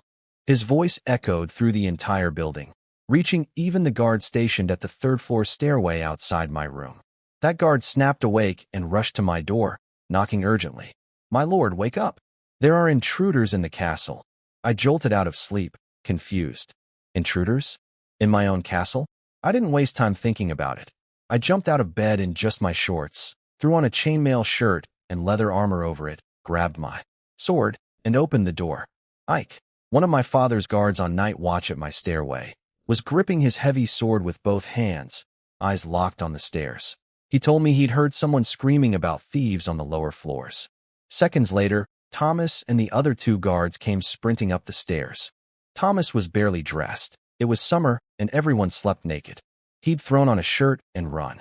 He told me Johnny the serf had seen 3 people climb through a window, and there were shadows moving on the 2nd floor. "Only 3? Let's go deal with them," I said, angry that someone could sneak into my castle on my very first night. What were the wall guards even doing? I didn't know it was Benny. He'd replaced the regular night watch with himself and his 2 lackeys, then used the opportunity to sneak into the inner castle through a broken window to retrieve gold coins and a letter, hidden in the guest room where he'd been illegally sleeping. He found the coins but couldn't locate the letter in the dark, and Johnny's screaming forced him to run before he could keep searching. We headed down to the 2nd floor. The stairway was narrow, only room for 1 person to fight at a time. Ike took the lead since he was the only one properly armed and armored.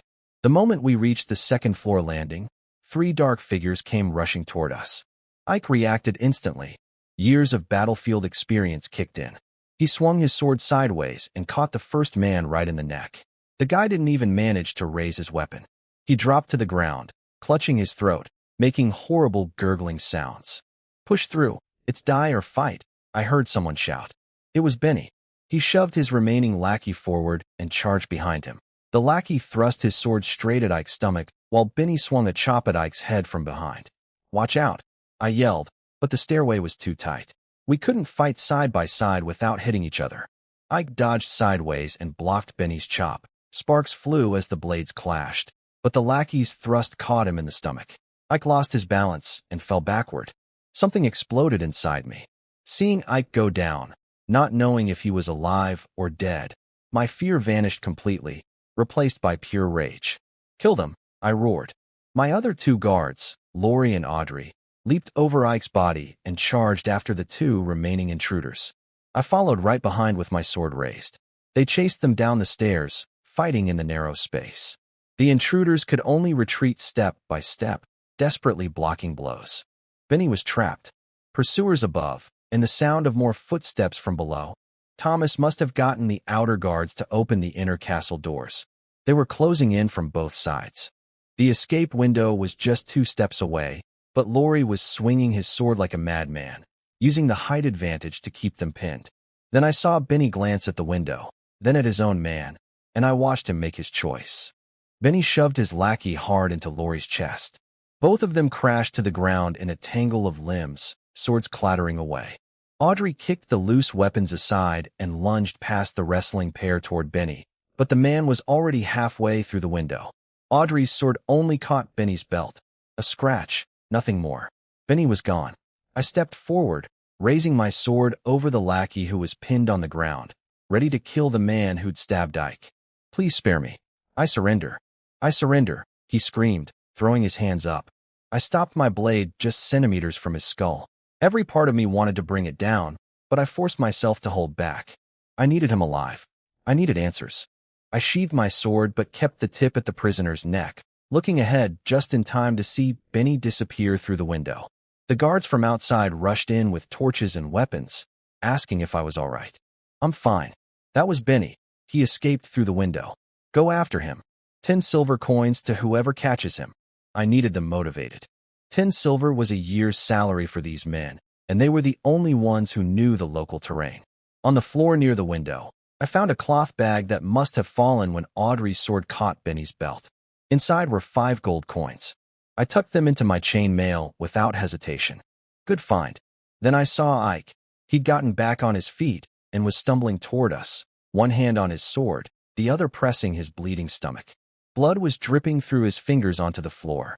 I rushed to him and got him into the nearest guest room.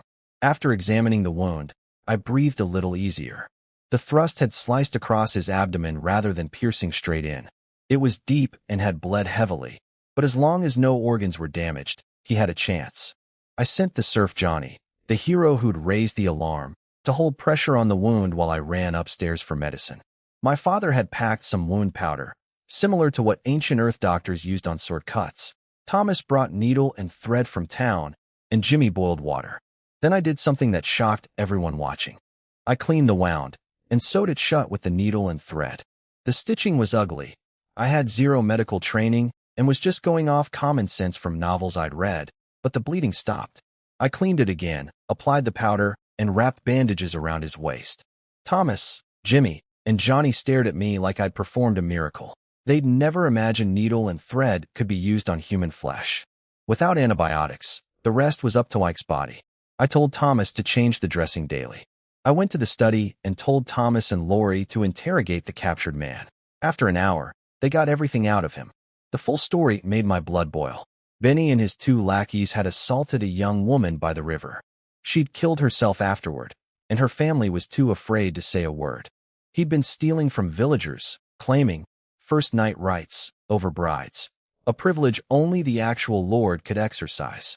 Just yesterday he'd tried it on a newlywed couple, but the bride fled into the mountains. The guest room situation was almost an afterthought compared to all this. The darkest irony was that Benny had fled because he thought I'd hang him for sleeping in noble quarters. He didn't even consider that his real crimes, the ones against actual people, were what would truly condemn him. In his world, abusing serfs wasn't a serious offense. Only offending a noble's dignity mattered. I sat there seething. A petty guard captain with no title had terrorized 2,000 people, and not one person dared even question him. It wasn't that the dead girl's parents didn't love her. They knew that confronting Benny would accomplish nothing. He held the highest authority in this territory, and in this world, that was all that mattered. I told Thomas the other 7 guards wouldn't be punished. They'd been forced into the guest rooms under threat and hadn't participated in Benny's crimes. That was enough mercy for one night. Then Thomas handed me something he'd found in Benny's room. A letter with a broken wax seal, meaning Benny had already read it. The letter was from a Viscount Lenny. The content was troubling. Lenny wrote that he planned to mine or in the buffer zone, but not on his own side. He was mining deep into my side of the buffer zone. Even more suspicious, he mentioned building a wooden wall with soldiers to protect miners from wild animals. A wooden wall with armed guards in the buffer zone between our territories. That wasn't mining protection. That was the first step toward occupying my land. Whether it was mining on my side of the buffer zone or stationing soldiers there, this Viscount Lenny was clearly breaking the unspoken rules between nobles. He'd paid Benny 5 gold coins to keep quiet about it. "Thomas, how much coal can 5 gold coins buy?" I asked. He calculated quickly. "About 1,000 cartloads, my lord." I laughed coldly. This Viscount was famously stingy. He even soaked his coal in water before selling it to add weight. Yet he'd spent 5 gold coins bribing a petty guard captain over what he claimed was just a coal mine? The numbers didn't add up at all. Benny was too stupid or too greedy to question it, but any real lord would see through this instantly. Whatever Lenny was mining in that buffer zone, it wasn't just coal. And the part about building a wooden wall with guards to protect against wild animals? That was practically building a military outpost on my territory. Thomas suggested we report it to Alice immediately. I shook my head. If Alice got involved, she'd protest to Lenny's overlord, another count. If it reached the king would seize whatever was there for himself, and I'd get nothing except a new enemy. I needed to see what was really in that buffer zone before making any decisions. Maybe I could negotiate with Lenny and split the profits. Maybe I'd have to fight, but I had to know what I was dealing with first. The guards came back empty-handed. No sign of Benny. I wasn't surprised. In this world, once someone escaped into the wilderness at night, catching them was nearly impossible. No flashlights, no walls around the villages, nothing to stop a running man. I told Thomas to keep the captured lackey secured and went to bed. The next morning, I slept until the sun was high. I'd been up most of the night, and nobody dared wake a nobleman. When I opened my door, Thomas was waiting outside, confused why I hadn't rung the bell. Apparently, there was a cord by my bed connected to a bell outside, and pulling it was the proper, noble way to summon your servant for the morning routine. I could even eat breakfast in bed if I wanted. I told him not to worry about it. Benny hadn't been caught. As expected, at breakfast, Jimmy served roasted meat along with meat soup and vegetable soup. Everything was delicious. I complimented him and promised to teach him some new recipes someday. I had plenty of cooking knowledge from Earth. I also told him I'd have Thomas find him some kitchen apprentices once we started hiring servants. Right now Jimmy was cooking for me, Thomas, the guards, and the temporary servants all by himself. I wish this world had rice. I'd grown up eating it, and the constant bread was still hard to get used to. Audrey came to report on the failed pursuit. I listened without anger. It wasn't his fault. Today I had 3 important tasks. Follow the red dot on my system radar under the cover of inspecting my territory. Visit the villages to understand conditions on the ground, and check out whatever Lenny was actually mining in the buffer zone. Audrey reported what happened during the chase. Benny had already opened the castle gate beforehand and stolen a horse from the stables. By the time Audrey and 2 guards rode after him, Benny had a huge head start. They chased him west along the main road until he abandoned the horse and disappeared into the forest. They searched until dawn, but found nothing. I blamed myself. Yesterday afternoon I'd had plenty of free time and knew something was wrong with Benny, but I'd put off dealing with it until today. That procrastination cost me dearly. A sleepless night, Ike seriously wounded, and the main criminal escaped.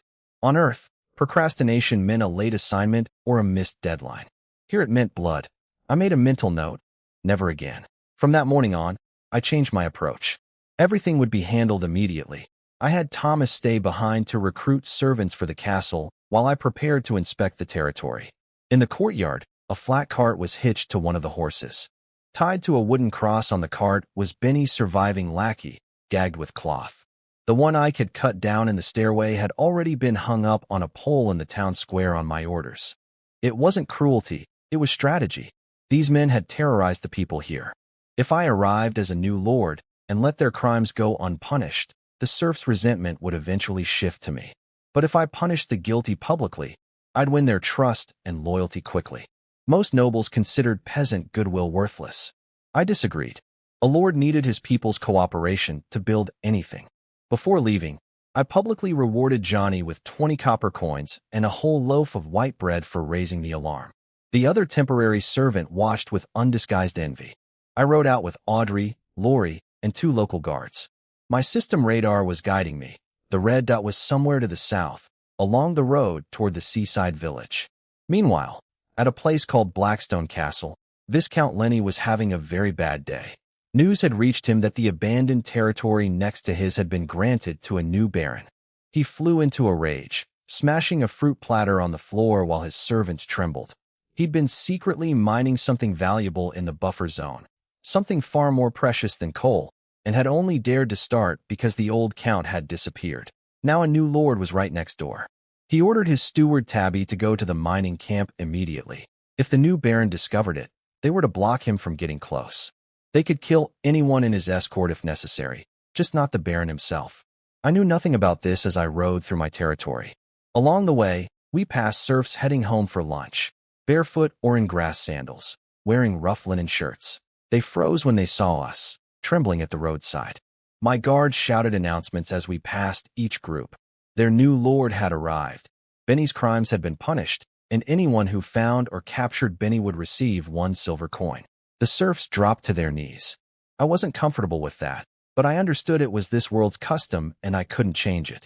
After about an hour of slow riding, the red dot on my radar was almost overlapping with my green dot. We'd reached a small hill by the road. I told everyone to rest while I went behind the hill to relieve myself. The location was conveniently close to the road rather than deep in some forest, so I didn't need a complicated excuse. I found a tree with thick branches to block the view, then started searching the area. The radar zoom function was incredible.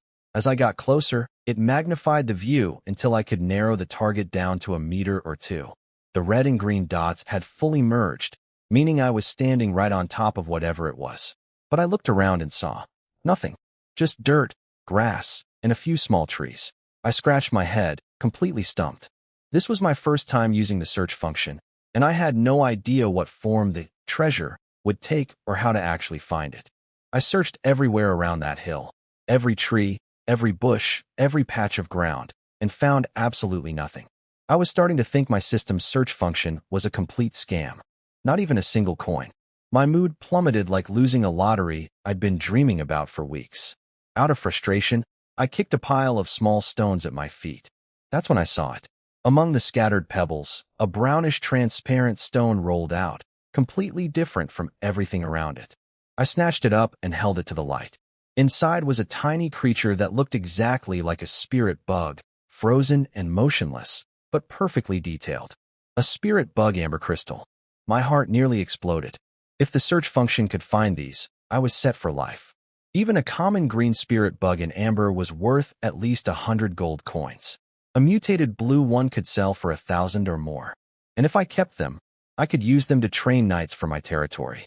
I walked back to the group trying to stay calm, but one of the guards spotted the amber immediately and started shouting in disbelief.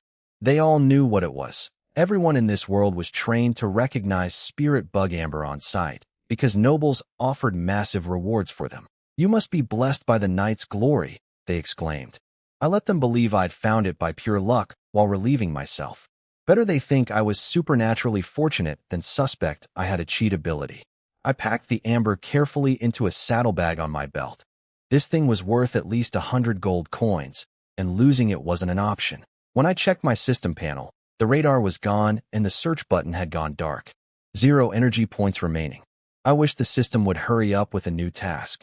We continued riding for another hour until we reached the seaside village. built on a hillside overlooking the ocean with a wide beach stretching 2 or 3 kilometers between cliffs. At the village entrance, some children were huddled around a clay pot over a small fire. When my guard shouted for them to fetch the village chief, they took one look at us, especially the prisoner tied to the cart, screamed, and scattered barefoot up the hill at amazing speed. The guard cursed after them. While we waited, I walked over to their abandoned pot. The fire was dying down, but inside I found a treasure trove: lobsters, crabs, oysters, and other seafood I couldn't identify.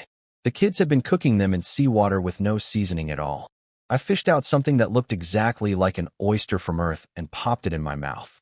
No garlic, no spice, but the natural ocean flavor was incredible, juicy, fresh, and delicious. They were also much bigger than anything I'd seen back home. I wasn't stealing a kid's lunch for fun. I was confirming something important. This world had oysters, real, proper oysters nearly identical to Earth's. An idea was forming in my head. The village chief arrived, an old man with graying hair, trembling and kneeling before me. He was terrified. A lord could have him killed on a whim and nobody would say a word. But I spoke to him gently, which clearly surprised him. "Get up. I'm here to inspect the territory. Gather all the villagers who aren't out working." He bowed deeply and ran back into the village at a speed that completely contradicted his frail, shaking act from moments before. I couldn't help but notice that being a noble came with some kind of debuff. Every serf who stood before me suddenly transformed into a trembling leaf, no matter how healthy they actually were. I had an idea taking shape, and I needed to ask these villagers some questions before I'd know if it could work. The village chief was efficient. Within minutes, over 100 villagers gathered at the entrance, mostly elderly and children, since the able-bodied adults were out farming. What I saw broke my heart. Kids with yellowish hair and hollow cheeks, ribs visible through bare chests, clear signs of long-term malnutrition. Everyone wore ragged clothes, and most children were barefoot. My guard repeated the announcement about Benny's punishment and the bounty. The villagers erupted in chatter. One said Benny's men had stolen his rabbit during tax collection. Another whispered about the 16-year-old girl they'd violated. When the village chief led them all to kneel and shout, "Lord Gervis is wise," I felt the genuine emotion behind it, especially from the elderly who'd lived here since Viscount Marger's time and had never seen a lord actually stand up for them. I was a little embarrassed, honestly. I did plan to punish people like Benny from the start, but parading his man around on a cart was partly for show. Still, it worked. My reputation here would grow, and eventually these people might stop trembling every time they saw me. Then I got to my real question. I pointed at the steaming clay pot the children had abandoned. "Village chief, what's this shell called? Is there a lot of it at the beach?" He looked confused. "It doesn't have a name, my lord. There's plenty of them on the rocks by the shore, but there's not much meat. The children sometimes gather them as a side dish." "No name?" I was stunned. Back on Earth, oysters were on every barbecue menu. Men ate them for stamina, women for their skin, and they were cheap enough for everyone. I was holding a gold mine, and nobody here even knew what to call it. "From now on, they're called oysters," I declared. But then I thought about it more carefully. In a world where people could barely feed themselves, nobody had time to care about naming shellfish. It reminded me of hairy crabs back in China, once considered poor people's food, now expensive delicacies that the poor can't afford. Everything changes when living standards rise. I asked the chief what the villagers did for a living. "Farming, my lord. Everyone farms. Nobody fishes or sells seafood." He shook his head vigorously, then cautiously explained. "Back when Viscount Marger was alive, some people did catch fish to sell. But as more people saw it was easier than farming, everyone jumped in. With too many sellers and not enough buyers, prices crashed. People couldn't even pay their taxes, and each got 20 lashes. The Viscount then banned fishing for sale entirely. But there must have been lots of people back then," I said. "Why not sell the fish in other territories?" The old man answered carefully. "My lord, sea fish only sells when it's fresh. Carry it too far, and it goes rotten. Nobody wants it even for free." I felt stupid. Of course, this world had no refrigeration. Even ice was a luxury only major nobles could afford, storing winter ice in underground cellars. Small nobles couldn't manage it, let alone common people. Without ice, fresh seafood could only be sold nearby. The local market was tiny, so it got flooded immediately. More sellers, same handful of buyers. Prices had nowhere to go but down. So the ocean was sitting right there, an inexhaustible resource, and nobody could profit from it because they couldn't keep anything fresh long enough to transport it. My guard repeated the announcement about Benny's punishment, and the villagers' reactions told me everything. One old woman whispered about the 16-year-old girl who'd been violated. A man said Benny's thugs stole his rabbit during tax collection. The anger was real. The village chief led everyone to kneel and thank me. Some of the older people had tears streaming down their faces. They'd lived here their whole lives and never seen a lord do anything for them. Then I asked the question that made everyone freeze. After you pay your taxes each year, can your families eat enough? Dead silence. The chief's face twisted with conflict. The truth was obviously no. One look at the malnourished children proved that. But saying so meant implying the Countess had been exploiting them. And if he lied and said yes, I might raise taxes and starve them all. Lord, I can't eat enough. I'm hungry every day. A tiny voice cut through the silence. A boy, maybe 4 or 5 years old, shouted it without any fear. His mother grabbed him instantly, clamping her hand over his mouth, face white with terror. The village chief dropped to his knees begging forgiveness. Everyone assumed I was about to punish the child for insulting the nobility. I walked straight to the boy. His mother was shaking so badly, she couldn't resist when I took him from her arms. Everyone stared at the ground, too afraid to watch. I looked at this tiny child, wearing nothing but torn shorts, every rib visible through his skin. You're a brave kid, I said loudly. A kid who tells the truth. Everyone's heads snapped up in shock. Even my own guards were stunned. In this world, even the mildest complaint about nobility meant death by hanging. I said he's brave. And to reward his honesty, I'm giving him 20 copper coins. I placed the coins in his small hand. He stopped crying immediately, fascinated by the shiny objects with strange patterns. The adults around us understood the value perfectly. 20 copper was nearly a week's wages. The boy's mother collapsed in tears of relief and gratitude, kowtowing before me. I set the boy down and told everyone, work hard, and I promise your lives will get better under my leadership. They all answered in unison, though I could see the doubt in their eyes. They'd been working hard their whole lives and still couldn't eat enough. But time would prove me right, or at least I hoped it would. As I mounted my horse, I asked the village chief his name. Avery Ho, my lord. I had to look up at the sky to stop myself from laughing. In this world, serfs chose surnames from everyday objects to avoid accidentally sharing a name with nobility. So you'd meet people called hoe, hammer, iron rod, stone, even cow dung. Completely random, as long as nobody nearby had the same one. I told Avery to send some oysters up to my castle later, left 10 copper coins for the trouble, and rode off with my escort. As we left, I heard a strange eruption of children crying behind us. Lots of them, all at once. I turned to look, but couldn't make out what was happening. What I didn't realize was that every parent in the village was pinching their own children's ears, furious that it wasn't their kid who'd spoken up and earned 20 copper coins. I visited the second village next, nestled at the base of a mountain. It was the largest of the 3 villages with 400 or 500 people. The reaction there was intense.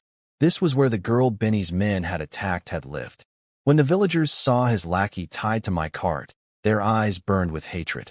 They looked ready to tear him apart, but held back because I was watching. I found the girl's parents in the crowd and gave them 5 silver coins from the gold Benny had dropped during his escape. I would have given more, but too much money could actually put them in danger. Other people might target them for it. I'd learned my lesson from the first village and didn't ask the impossible question about whether they could eat enough. I'd put those people in a terrible position. Any answer could get them in trouble. I just gathered basic information and moved on. 2 villages in, and the poverty had shattered any naive ideas I'd had. I used to think serfs just worked a bit harder and got squeezed a bit more, but could still get by. The reality was far worse. At the 3rd village, I discovered something that made my heart race. We were riding slowly past some fields where serfs were pulling weeds from their wheat crop. The wheat grew incredibly sparse, nothing like what I'd seen on Earth. I asked why they didn't plant it closer together. A serf explained carefully. If they planted too densely, the wheat ears would come out empty, and it would ruin the soil for next year too. I understood immediately. The soil lacked nutrients. On Earth we had fertilizer. Here they had nothing. They didn't even understand the concept of soil fertility. But I knew that human and animal waste could work as basic fertilizer. I filed that idea away to test later. Then I noticed something in a serf's hand that made me jump off my horse so fast that everyone panicked. Guards leaped down after me. Serfs started trembling. I walked up to the serf and pointed at what he was holding. "What's that?" It's a weed, my lord," he stammered, terrified. "Let me see it." He handed me a bundle of plants. I picked out one, broke open the root bulb, and held it to my nose. The smell was unmistakable. I peeled back the skin and bit off a tiny piece, chewing carefully. "My lord, that weed isn't edible," the poor serf nearly cried, probably imagining being executed if I got sick from eating his weeds. But I was grinning. It was garlic. Actual garlic. A little different from Earth's variety, but the taste and smell were practically identical. And these people were pulling it out of their fields and throwing it away as a nuisance weed. My mind exploded with possibilities. Garlic was the missing piece for so many things. Cooking, preservation, seasoning. And combined with the oysters I'd found at the seaside village, I was looking at garlic roasted oysters, one of the most popular dishes on Earth. "Is there a lot of this around here?" I asked. "Yes, my lord. It grows everywhere in our fields." "Perfect. Start pulling up as much as you can. Be careful not to damage the roots. I'll pay you for it." The serfs got to work immediately, confused about why their lord wanted armfuls of a stinking weed that made your nose burn. But they weren't about to question a baron's orders. I told the serfs to gather as much garlic as they could, then sat on a stone by the road, daydreaming about all the money I was going to make. The plan was simple: garlic roasted oysters. Back on Earth, they were on every barbecue menu. I'd grown up cooking for myself after my grandmother died, and I'd learned plenty of recipes online. If I could master garlic oysters in this world and send trained cooks to prepare them for coastal nobles, those nobles would go crazy for the taste. Then they'd have to pay me to learn the recipe. Even 1 gold coin per noble would add up fast. Half an hour later, the serfs returned with armfuls of garlic bundled in grass. I paid each of them 3 copper coins, a full day's wages for 30 minutes of work. They were thrilled. We loaded everything onto the cart and headed to the 3rd village. This village was the farthest from seaside town, sitting right at the edge of the phantom forest. After the usual announcements about Benny, I was about to leave when the village chief hesitated, clearly wanting to say something but afraid to speak up. "What is it?" I asked directly. "My lord, there's a large wolf near the forest. It's already taken 2 of our sheep." I asked why they hadn't hunted it. With over 300 people, surely they could handle 1 wolf. The chief shook his head nervously. "It's a white wolf, almost as big as a cow, and it shoots wind blades from its mouth. Last time we tried to surround it, 2 people got hurt. We scared it off, but nobody dares try again. Wind blades. That meant it was a magical beast, a storm wolf, based on what I remembered from the original Gervis's lessons with his father. These creatures normally lived deep in forests, and where there was one, there was usually a whole pack nearby. Then it happened. Ding. System task. A magical beast threatens your territory's villagers. As their lord, it is your duty to protect them. Objective: kill the storm wolf.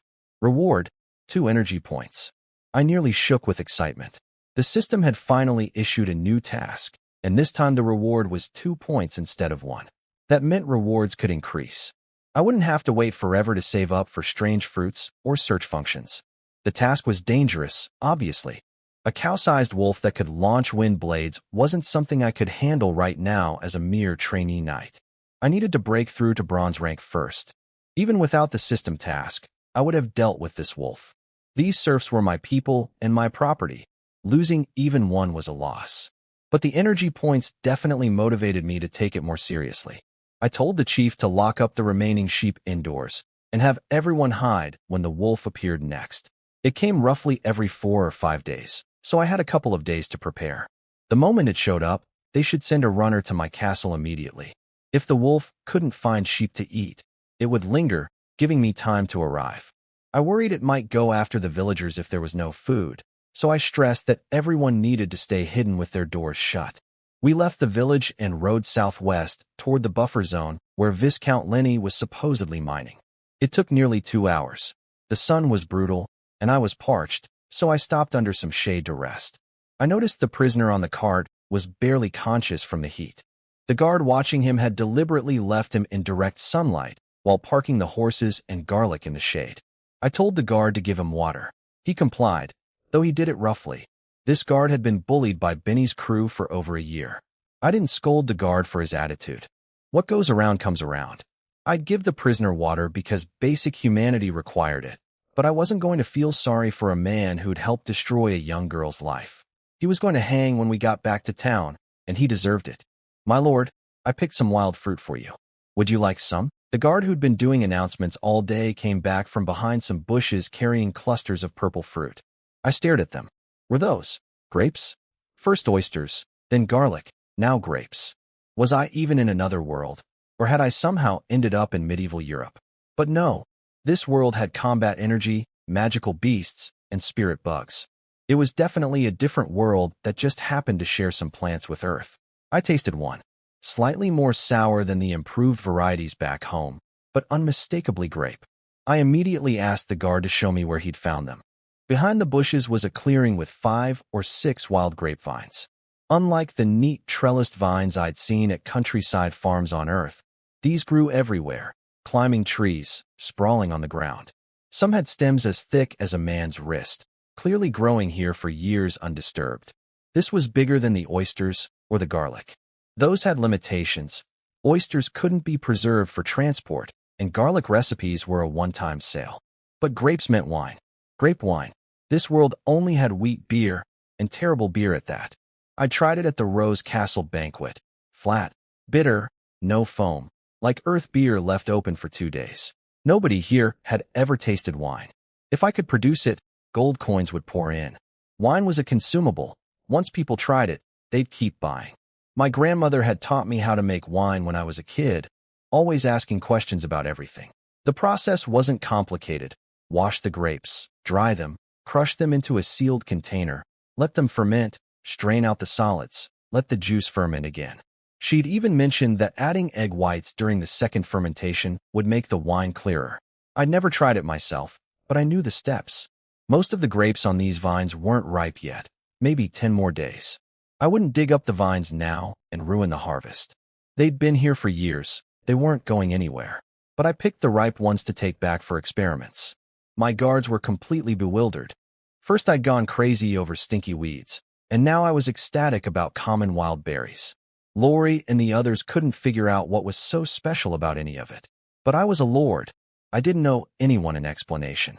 I sat back down and ate grapes while my mind raced with plans. Meanwhile, back in Seaside Town, things were buzzing. The square was packed with 400 or 500 people, half the town's population, gathered around 3 pieces of news. First, they had a new lord. The 18 serfs who'd cleaned the castle yesterday had spread the word to their neighbors, and by morning, everyone knew. Second, there was a body hanging from a wooden post in the town square, Benny's man who'd been killed by Ike. That made the news very real. Third, and this was what had everyone excited, Thomas had stood on the stone platform in the square and announced that the Lord was hiring servants. Tomorrow there would be open recruitment for men and women between 14 and 25, healthy, presentable, and clean. Female servants had to be unmarried. The town was alive with gossip. People who'd cleaned the castle yesterday were telling everyone about the 3 copper coins they'd earned. Others were kicking themselves for being out in the fields and missing the chance to become castle servants.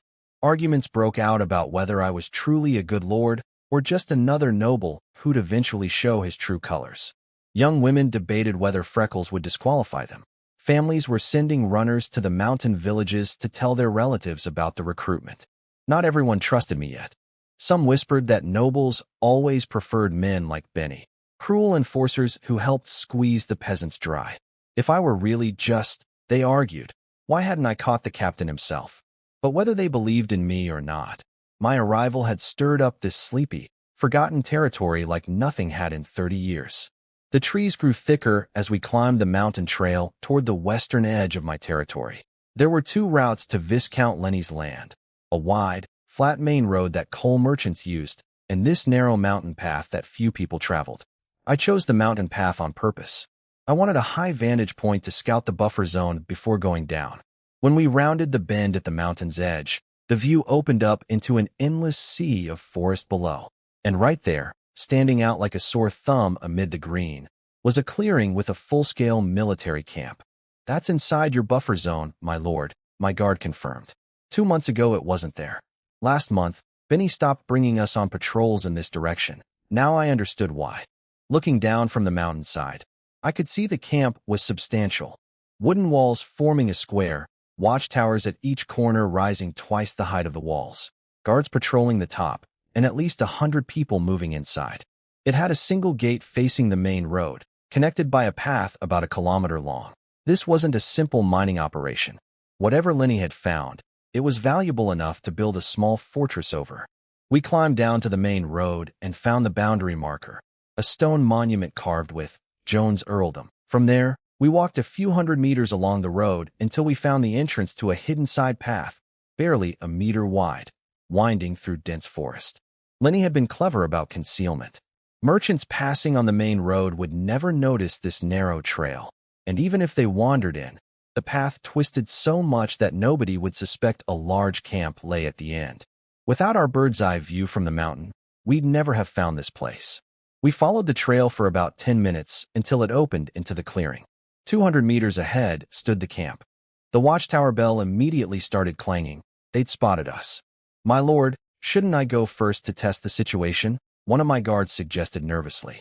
We were only 4 people approaching a fortified camp, and these people had every reason to keep their activities secret. "No, I'll go," I said. "We just won't get too close." This wasn't bravery, it was calculated. No one in this world dared openly kill a titled noble, especially one married to a countess. If anything happened to me, Lenny would be the prime suspect. The letter was sitting in my study. Thomas knew about it, and I'd left a guard waiting at the road with our cart. Killing me would bring the full weight of Alice's wrath down on Lenny's head. His title stripped, his family destroyed. He was greedy, not suicidal. The only real danger was assassination, made to look like an accident or a disappearance. But too many people knew my plans today for that to work.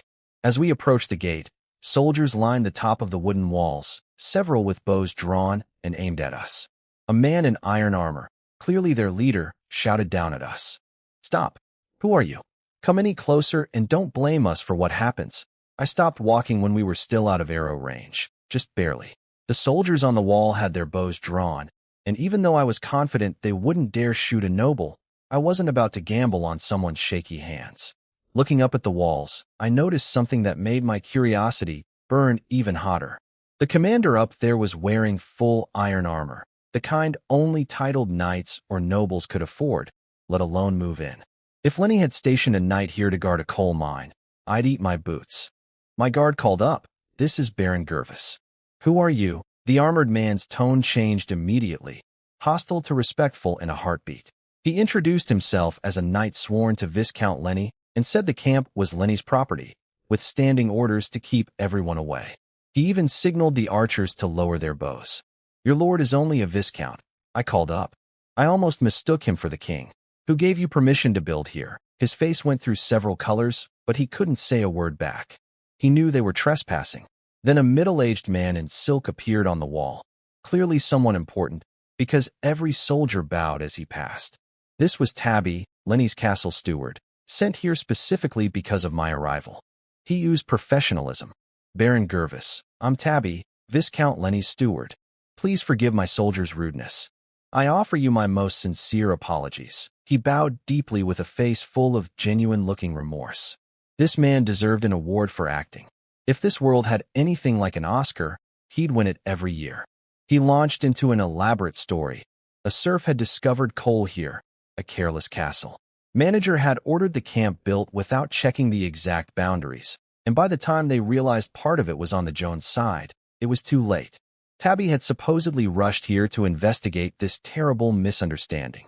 He was practically in tears, saying he'd have the serf and the manager executed for tarnishing his master's good name.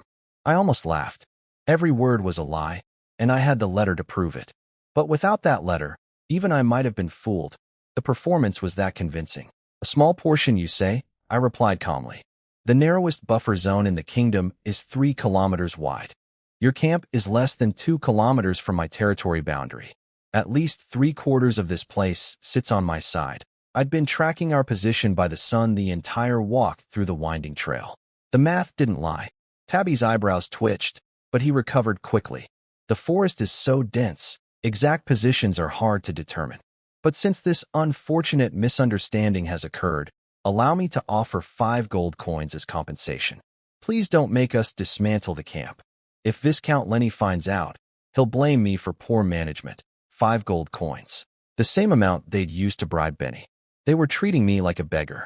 You think 5 gold coins settles this? I asked, letting my gaze sharpen. It's only a coal mine, my lord. 5 coins is already generous. Then open the gates.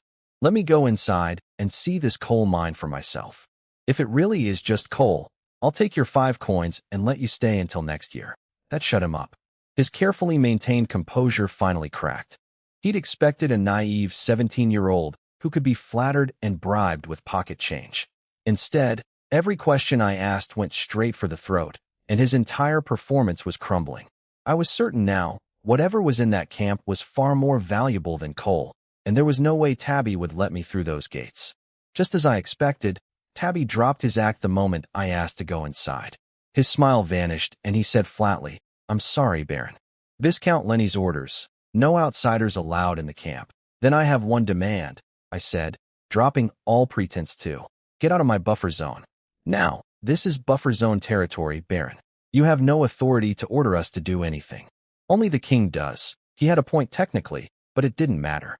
I'd gotten what I came for, confirmation that whatever they were mining was far too valuable to be coal.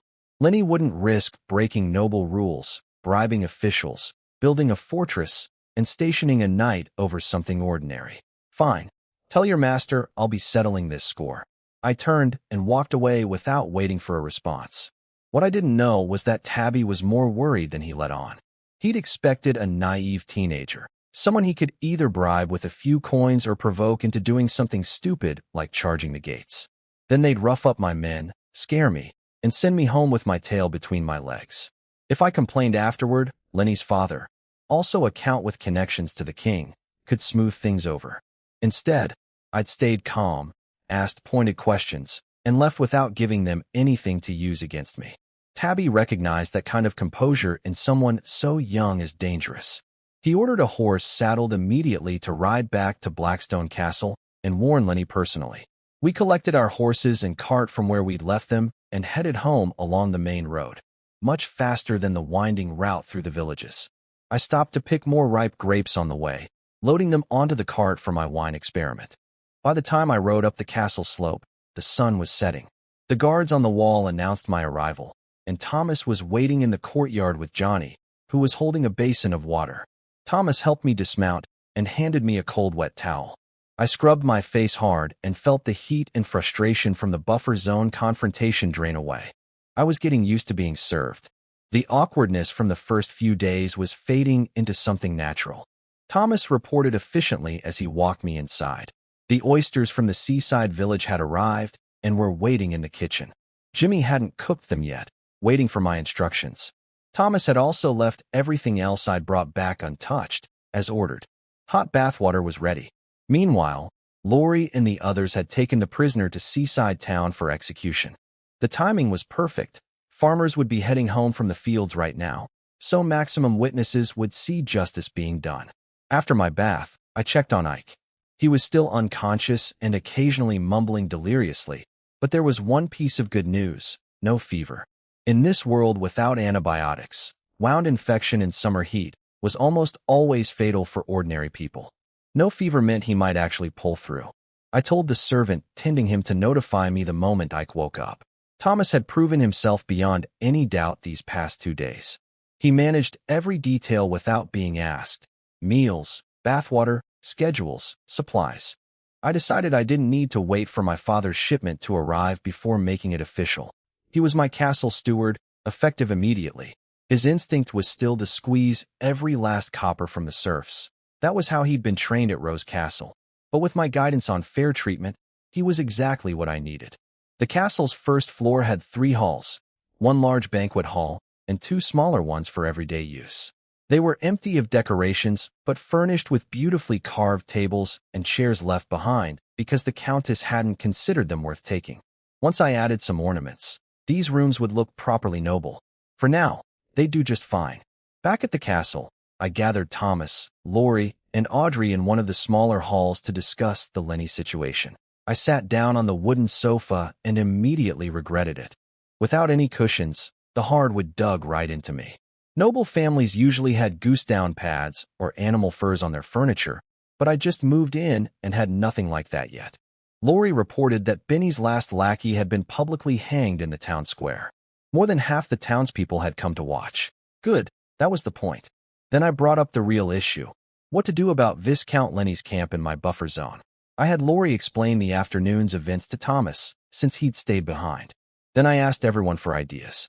Audrey, the quiet one, spoke up first, naturally suggesting the most direct approach: ask my father for soldiers and burn the camp to the ground. Thomas offered the opposite: report everything to Alice and let her pressure Lenny through official channels. He pointed out that we had too few soldiers to hold that area even if we did drive Lenny out. A titled knight was guarding that camp, and none of us could match one. I worried that involving Alice would attract the king's attention, and whatever was down there would end up in royal hands instead of mine. Thomas eased that concern. In normal disputes over buffer zones, overlords just issued warnings and moved on. They didn't actually seize the resources, and Lenny, being greedy, would fight just as hard to keep the discovery secret. Then Laurie raised a critical point. If we only solve this through the Countess, it will damage your reputation, my lord. He was right. In this world, nobles valued courage and independence above almost everything. If I went running to my wife every time I had a problem, people would call me a kept man. All my titles and land came from Alice, so relying on her further would confirm every rumor about me being a freeloader. As my father's trusted man, Laurie was the only person who dared tell me this to my face. The room went quiet. Thomas's plan was practical but damaging to my image. Audrey's plan was satisfying but suicidal. I needed something in between. I agree with both of you. I said, I'll inform Alice to put official pressure on Lenny. That stops him from continuing to extract resources. But I'm also going to do something else. Everyone leaned in. Lenny's people have been mining for a while now. They'll need to transport whatever they've dug up back to his territory eventually. When that shipment moves along the road, we ambush it. The room lit up. Laurie and Audrey immediately voiced their approval. This way, I'd recover stolen goods, strike back at Lenny personally, and discover exactly what he was mining, all without involving Alice in the dirty work. Thomas agreed too. He'd heard plenty about nobles hiring bandits or staging ambushes against rivals back at Rose Castle. As long as we left no evidence tying it to me, Lenny would have to swallow the loss silently. I'll write 2 letters tonight, I said. One to Alice about the trespassing, and one to my father asking for reinforcements. The ambush might face a titled knight escorting the convoy, so I needed my father to send at least one of his sworn knights to help. What I didn't know was that at Blackstone Castle, Lenny was already making his own moves. Tabby had ridden back and reported everything. Lenny assumed, correctly, that I'd tell Alice, so he planned to send 200 gold coins to the second prince in the capital as a bribe. He'd claimed they'd found a silver mine and asked the prince to squash any complaints. He promised 200 coins annually as long as the mine operated. He also asked Tabby about the mining progress. The first shipment would be ready in about 2 weeks. 2 weeks. That was my window. After our strategy meeting, I headed to the kitchen to start my 2 big projects: grape wine and garlic roasted oysters. Thomas objected the entire way, lecturing me that nobles don't set foot in kitchens, let alone cook with their own hands. It was beneath my dignity, he said. I endured his nagging until I couldn't take it anymore, then played my trump card. I told him I'd been planning to make him castle steward, but if he kept talking, I'd change my mind. He shut up instantly and started cheerfully washing grapes and cleaning clay jars without another word. Jimmy was a different problem. When I walked into his kitchen and announced I was going to cook, his face collapsed like a wilted flower. He thought I was unhappy with his food and about to replace him. I tried explaining it was just an experiment, but he wouldn't listen. Finally, I had to get stern and order him to watch every step carefully so he could replicate it later. The wine was straightforward. I crushed the grapes, mixed in some sugar, filled a clay jar halfway, and sealed it tight. My grandmother had shown me the process when I was a kid: wash, dry, crush, seal, ferment, strain, ferment again. She'd even mentioned adding egg whites during the second fermentation to improve clarity. I'd never done it myself, but I knew the theory. We'd see if it worked. Then came the main event. I sorted through Jimmy's collection of spices, tasting each one to find equivalents for what I needed. Once I had the right combination, I made the garlic sauce, this world's first batch of garlic butter. Thomas and Johnny had built a brick grilling station in the courtyard to my specifications, using leftover iron bars from the window replacements Thomas had ordered from the blacksmith. It looked almost exactly like the street barbecue setups back on Earth. "Now watch the master at work," I announced, and started grilling the oysters. Up on the castle walls, the guards began drooling. The smoke carried the smell of garlic, spices, and sizzling seafood across the entire courtyard. I could hear them whispering to each other. "What's that smell? I've never smelled anything like it. Must be something really precious if the Baron is making it himself. I'd give anything for just one bite." "Shut up. If the Baron hears you wanting his food, you'll hang." I showed Jimmy every step, the heat control, when to add each seasoning, how to finish with the garnish. Then I handed him the tongs and told him to try. I have to admit, the man was a professional. His very first attempt was better than mine. Smoother movements, more precise timing, more even heat distribution. I felt a bit embarrassed after all my grand lecturing. The student was already the master. I sat down and bit into my first garlic roasted oyster. The taste hit me like a wave of nostalgia, so powerful I nearly teared up. Garlic, butter, spice, the ocean freshness of the oyster. It was almost identical to what I'd eaten at barbecue stalls back on Earth. I'd thought I'd never taste this again. 1 month in this world, and here I was, eating grilled oysters in the courtyard of my own castle. This was going to make me rich. I was sure of it. Just as I was savoring my first oyster, Thomas's stomach growled loud enough for everyone to hear. He clutched his belly, mortified, apologizing profusely. The poor man had been running around all day and barely eaten lunch. I handed him one. "Here, try it.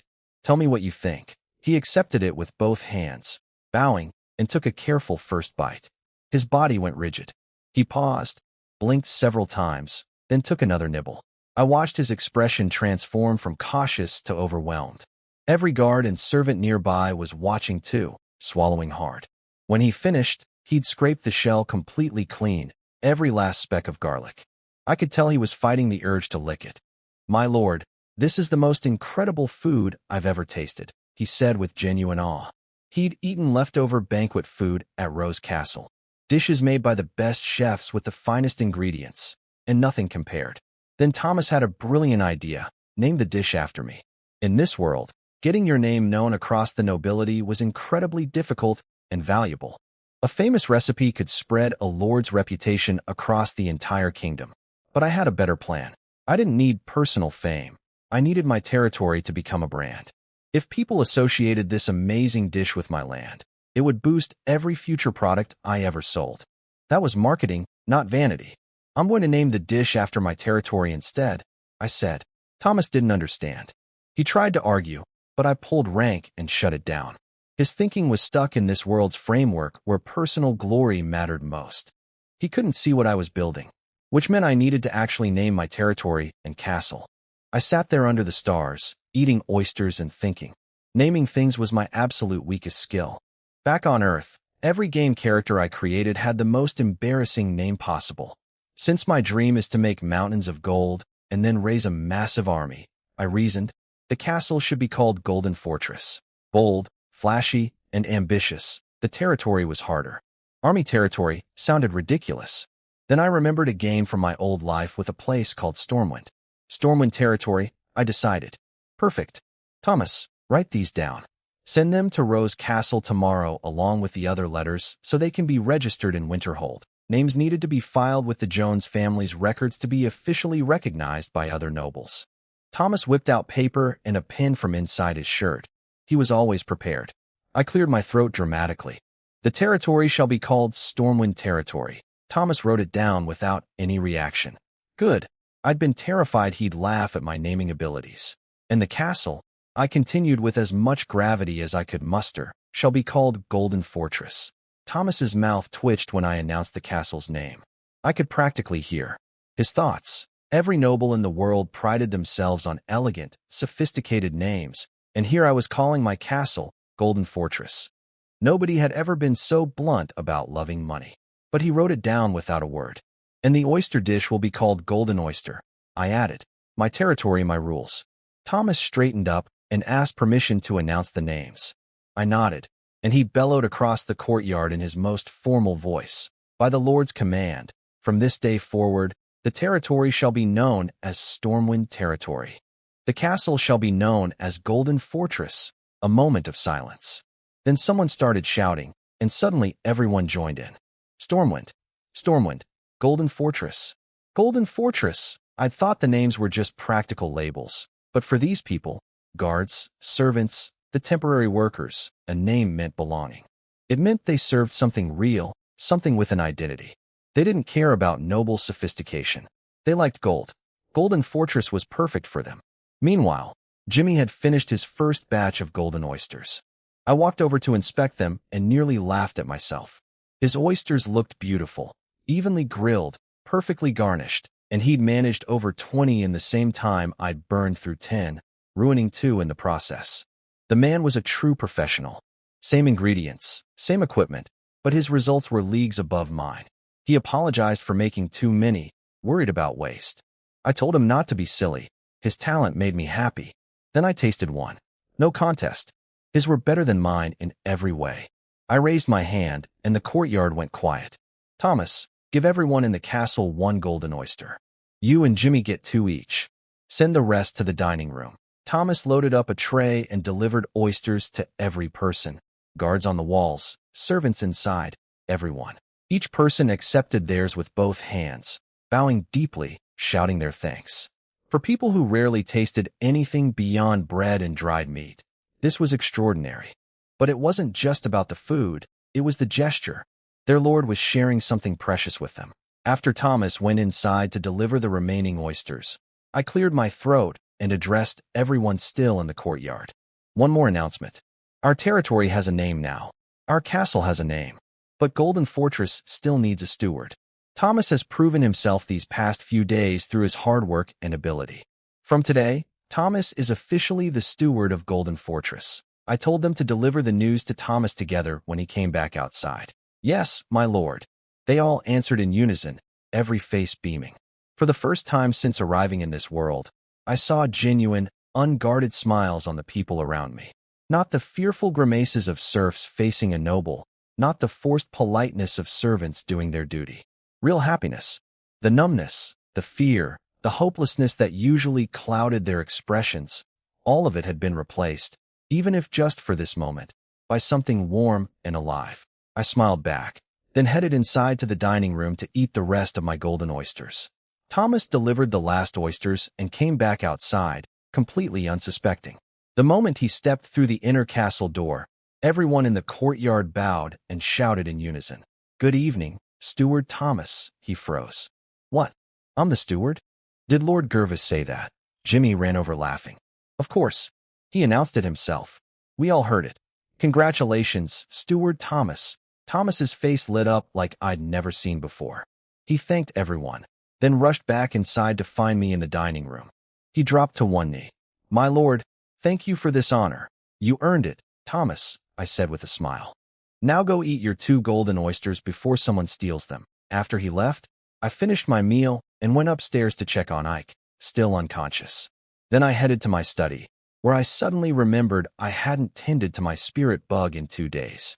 I took the jade box from the bookshelf and opened it. Betty, well, she didn't have a name yet, was sleeping peacefully, her plump blue body curled up. I poked her belly. She let out an annoyed squeak, but just rolled over without waking up. Lazy little thing, I laughed and reached for the hidden drawer at the bottom of the jade box. The moment it clicked open, she was wide awake, eyes big and pleading. She could smell the rose powder. Before you eat, let's give you a name, I said. She squeaked happily. How about Alice? Angry squeaking. I could actually feel her irritation through our bond. She remembered her previous owner. These creatures were smarter than I'd thought. Having memory meant having learning ability, which was remarkable for something with a transparent body and no visible organs. Just kidding. How about Betty? Contented squeak. Betty it was. I learned something important about rose powder that evening. It wasn't just food. It dramatically increased the chances of spirit bugs evolving into small sprites. Some noblemen had once owned a dozen spirit bugs with 0 evolutions, but after feeding them rose powder from Rose Castle, one transformed within a month. When word spread, every noble in the kingdom started buying the powder, and prices skyrocketed. This was half the reason the king coveted the Jones family's territory. The roses were a unique mutant variety grown inside the Jones family's spirit bug dimension space.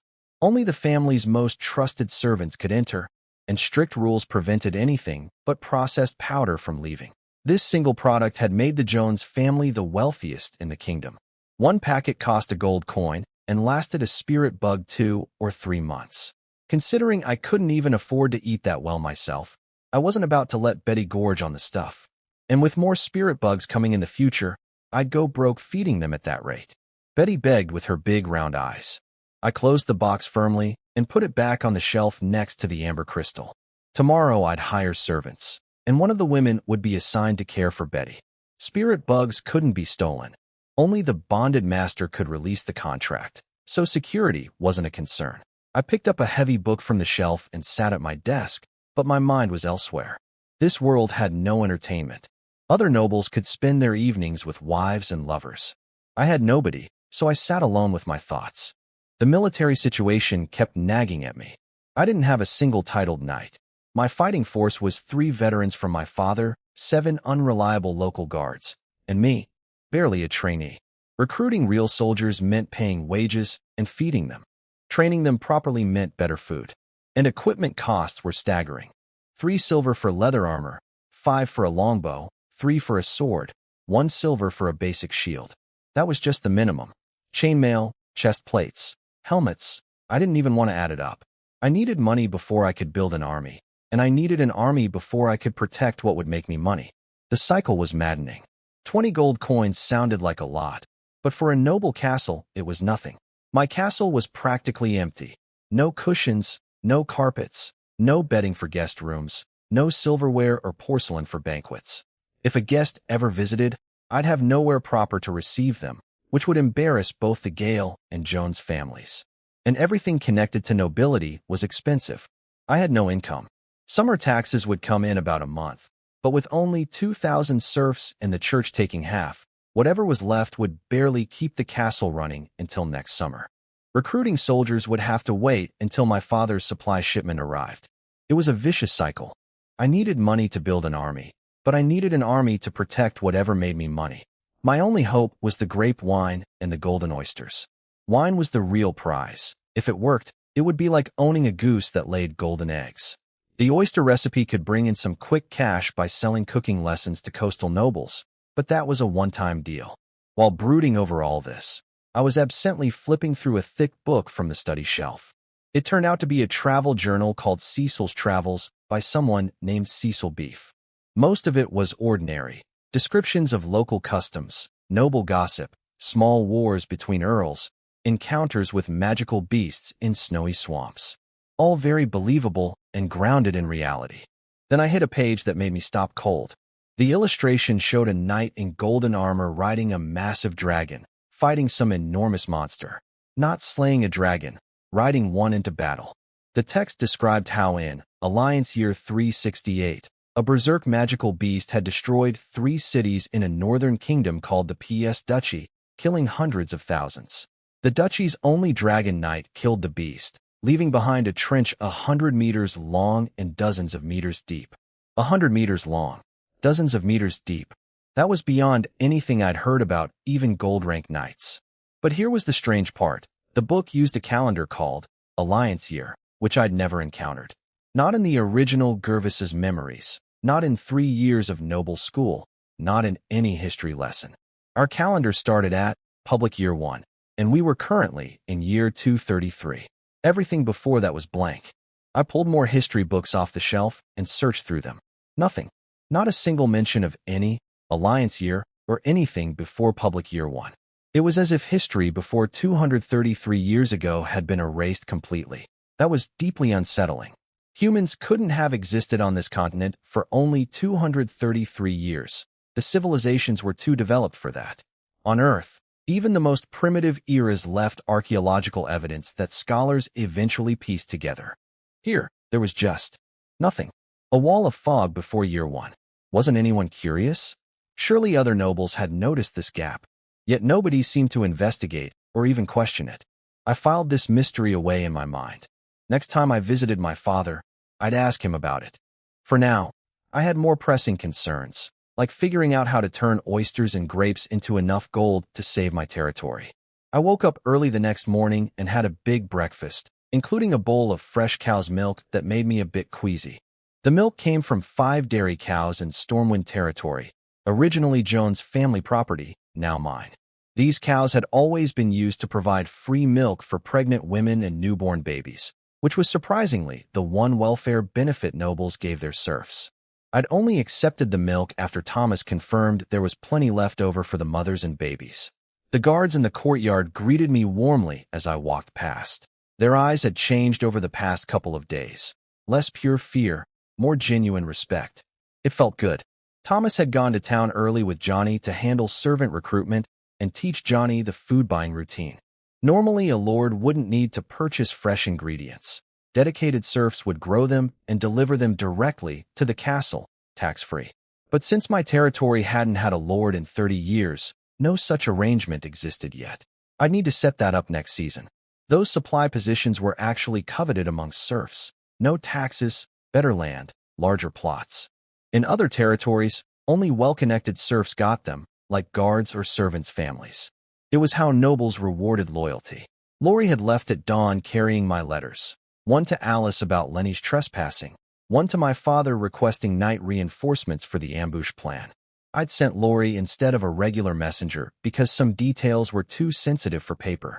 I walked to the southwest corner of the courtyard where a walled enclosure stood, a square yard with thick walls about 5 or 6 meters high, one wide door, and nothing else.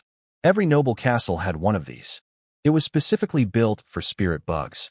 Since anyone could walk in and out of a spirit bug's dimension space freely, nobles needed secure locations to open them. By placing the space portal inside this enclosed yard with a guard at the only door, they could prevent theft.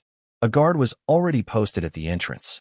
I walked inside, looked around the empty 100-square-meter yard, and chose a corner spot to open Betty's space. I picked the corner deliberately. Betty's blue training space wouldn't produce any goods to transport, but future green spirit bugs would need room for carts to haul crops in and out. Better to leave the open areas for them. I opened Betty's jade box. She was sleeping, as always. "Betty, time to work." I poked her. Squeak. She opened her round eyes right away this time, as if sensing this was important. I placed her gently on the ground and stepped back. This would be my first time watching a spirit bug open a dimension space with my own eyes. The original Gervis had seen it once when my father's blue spirit bug did it, but secondhand memories couldn't match the real thing. Betty closed her eyes and began concentrating. Light started flickering inside her translucent blue body, growing brighter and brighter. Energy gathered in her belly, then slowly migrated upward toward her head. Within minutes, the glow was so intense I had to shield my eyes with my hands. I wondered, could even a peak gold knight tear open space like this tiny creature was about to do? I'd never heard of any human accomplishing it. Through my fingers, I could only see blinding white. The air itself began rippling visibly around Betty. Then her body floated off the ground, rising to about a meter in the air, suspended by pure energy. Piopi, like a balloon bursting.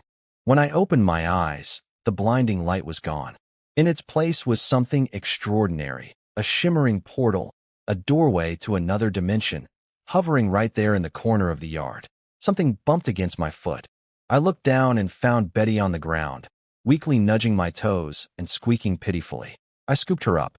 The little thing looked exhausted, droopy eyes, limp body, like she was sick.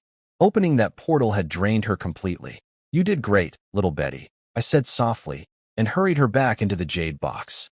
I gave her 2 spoonfuls of rose powder, double the usual amount. Without magical powder to replenish their energy, spirit bugs needed 2 full years to recover from opening a space. Betty ate everything, then immediately fell into a deep sleep. I closed the jade box gently. She'd earned her rest. I set Betty's jade box by my feet and turned to study the dimension portal she'd created. This was my first time seeing one up close, and everything about it was incredible. The portal wasn't a glowing sphere like in Earth movies. It was an arch shape, wider at the bottom, narrower at the top, about 2 meters tall, like an ordinary doorway. Its surface rippled constantly like water, and through it I could vaguely see the space inside, though the image was blurry and distorted. I walked around to check the back. It looked exactly the same as the front, which made absolutely no sense to my Earth-educated brain. I stepped through. It felt like being wrapped in gentle waves, surprisingly comfortable. The rippling surface churned around me as I passed, then settled again. Inside, I found myself in a space about 1.5 acres, roughly 1,000 square meters. The boundaries in every direction faded into a soft haze. I touched the edge and felt something like a membrane that my hand couldn't push through. And the ground. This was where I got incredibly lucky. My father's blue spirit bug had created a barren desert space, nothing but dust. When you trained in there, every kick sent clouds of dirt into your face. My siblings and I had hated it, especially Bonita. But my space was covered in soft green grass with little wildflowers scattered throughout. It was beautiful and comfortable enough to roll around in without getting dirty. If my father's space was worth 1,000 gold coins, mine was worth at least 1,200, and the owner probably wouldn't sell. The space was large enough to ride a horse in at full gallop, which gave me an idea for cavalry training later. The key feature of a blue spirit bug space was the concentrated spiritual energy inside, several times denser than outside. Training combat energy here was dramatically faster, and recovery after exhaustion happened quickly too, meaning more practice sessions per day. But it wasn't unlimited. Once the spiritual energy was depleted, I'd have to wait until the next day for it to naturally replenish. My space, being about 3 times larger than my father's, could sustain roughly 3 people training for 8 hours, or 1 person for much longer. Higher-ranked knights consumed energy faster though. A bronze knight used 3 times what a trainee did. This explained why titled knights remained rare despite the existence of these training spaces. And at silver rank, a regular spirit bug space became useless entirely. You needed a small sprite's expanded space to continue progressing. I thought about the knight ranking system. A trainee knight could barely circulate combat energy through their body for a slight strength boost. A bronze knight could open their energy core, store spiritual energy, channel combat energy freely through their whole body, and imbue their weapons with it. That was the first real threshold, the point where you became superhuman. A silver knight could project combat energy outside their body, breaking free from physical limitations. That's what Alice had done at Rose Castle when I'd teased her. The glow on her skin was externalized combat energy. She could have seriously hurt me. Gold knights were a mystery even to my father, who was only silver rank himself. The advancement method was a closely guarded secret among the great noble families. Fewer than 20 gold knights existed on the entire continent, and peak gold knights, like Alice's missing father, could be counted on one hand. They were walking nuclear weapons. This was why the noble system could never be overthrown from below. Nobles controlled the spirit bugs, which controlled access to training spaces, which produced the knights who held all the power. A single silver rank knight could slaughter hundreds of fully armed ordinary soldiers without stopping, as long as their energy held out. I needed to start training immediately. I walked across the soft grass, circled the entire space along its boundaries, and settled on a small hill to begin my training. The method I used was the basic combat energy technique, the most common and widely available cultivation manual on the continent. It sounded unimpressive, but without any manual at all, even the most talented person could never become a titled knight. This manual only circulated among nobles. Almost none would share it with commoners. My father had used this same basic technique to reach silver rank, though he'd been stuck at early silver for 7 or 8 years now. The technique worked by absorbing spiritual energy from the air, separating it from all the other chaotic energies floating around, pulling it into your body, running it through your energy channels to strengthen your body, and eventually compressing it into your energy core. The barrier blocking the core was what separated trainees from real knights. You had to widen your channels enough to hold massive amounts of energy, then slam it all against the core's gate until it broke open. Better techniques simply made the absorption and circulation faster. The basic one was slow but followed the same process. It was worth hundreds of gold coins despite being the lowest tier. Advanced techniques cost thousands, if anyone would even sell them, which they wouldn't. I sat down, cleared my mind, and reached out to sense the spiritual energy around me. What happened next stunned me. The moment I focused, spiritual energy came rushing toward me like an obedient pet. It practically separated itself from the surrounding chaotic energies and gathered at my side without any effort. In the original Gervis's memories, this process had been agonizingly slow, painstakingly picking out tiny wisps of energy from a mess of other substances. Now it was effortless. The golden fruit hadn't just improved my body. It had transformed my talent from complete trash to something extraordinary. High talent meant your body had natural affinity with spiritual energy. It wanted to come to you. Low talent meant spending hours chasing scraps. I gathered energy quickly and guided it into my body, running it through my channels. 1 circuit, 2, 3, 9 full circuits, and the energy was nearly spent. Each pass widened my channels and refined my body. But I noticed something important. My channels weren't expanding anymore. My body wasn't responding to refinement. I'd already reached the absolute limit of a trainee knight. This was it. Time to break through. I'd felt it coming ever since I ate the golden fruit. That night, I'd overpowered Bonita for the first time was proof my body was ready. I just needed to gather enough energy for the final push. I absorbed another full load of spiritual energy, then began the dangerous part. I had to pull every scrap of energy scattered throughout my channels and concentrate it into the main channel leading to my core's gate. It was like marshaling an army into formation for one devastating charge. Sweat poured down my forehead. My silk shirt soaked through and stuck to my skin. As energy packed tighter and tighter into the main channel, the pressure became excruciating. My face twisted with pain I could barely endure. Almost there. When the last wisp of energy was in position, I let out a strangled roar from deep in my throat. Break! The energy surged forward like a raging river, slamming into the gate of my core with everything I had. The first impact shook the gate. It didn't break, but I felt it wobble, close to collapsing. Blood burst from my mouth. I didn't bother wiping it away. I gathered the rebounding energy immediately. Break! The second impact hit like thunder. The gate shattered. Energy flooded into my core. Not much, most had been spent on the assault, but it was enough. The gate was open. I could store spiritual energy inside my core now. I did it. Bronze Knight. I actually did it. Tears streamed down my face, mixing with the blood on my chin and dripping onto the grass. I didn't know if I was crying from the pain or from the original Gervis's lifelong dream finally being fulfilled. Maybe both. I channeled the small amount of energy in my core, converted it to combat energy, and punched the ground. Boom. Dirt and grass exploded outward, leaving a hole more than 10 centimeters deep.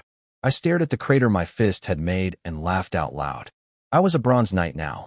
Against ordinary people, I had overwhelming power. As long as my energy held out, fighting 10 men at once wouldn't be a problem. I finally had the strength to protect myself. Now let me try the triple strike technique. I picked up my sword from the grass. Secret techniques were ways to channel combat energy in explosive bursts, like turning a battery's stored power into a single devastating discharge. The better the technique, the more destructive the output, but also the greater the energy cost. Sir Nazhan had taught us this technique for 2 years, but without a core to store energy, we'd only ever practiced the motions. Now I could actually use it for real. I drew energy from my core, guided it along the specific pathways Nazhan had taught us, and let it flow into my hands. First strike.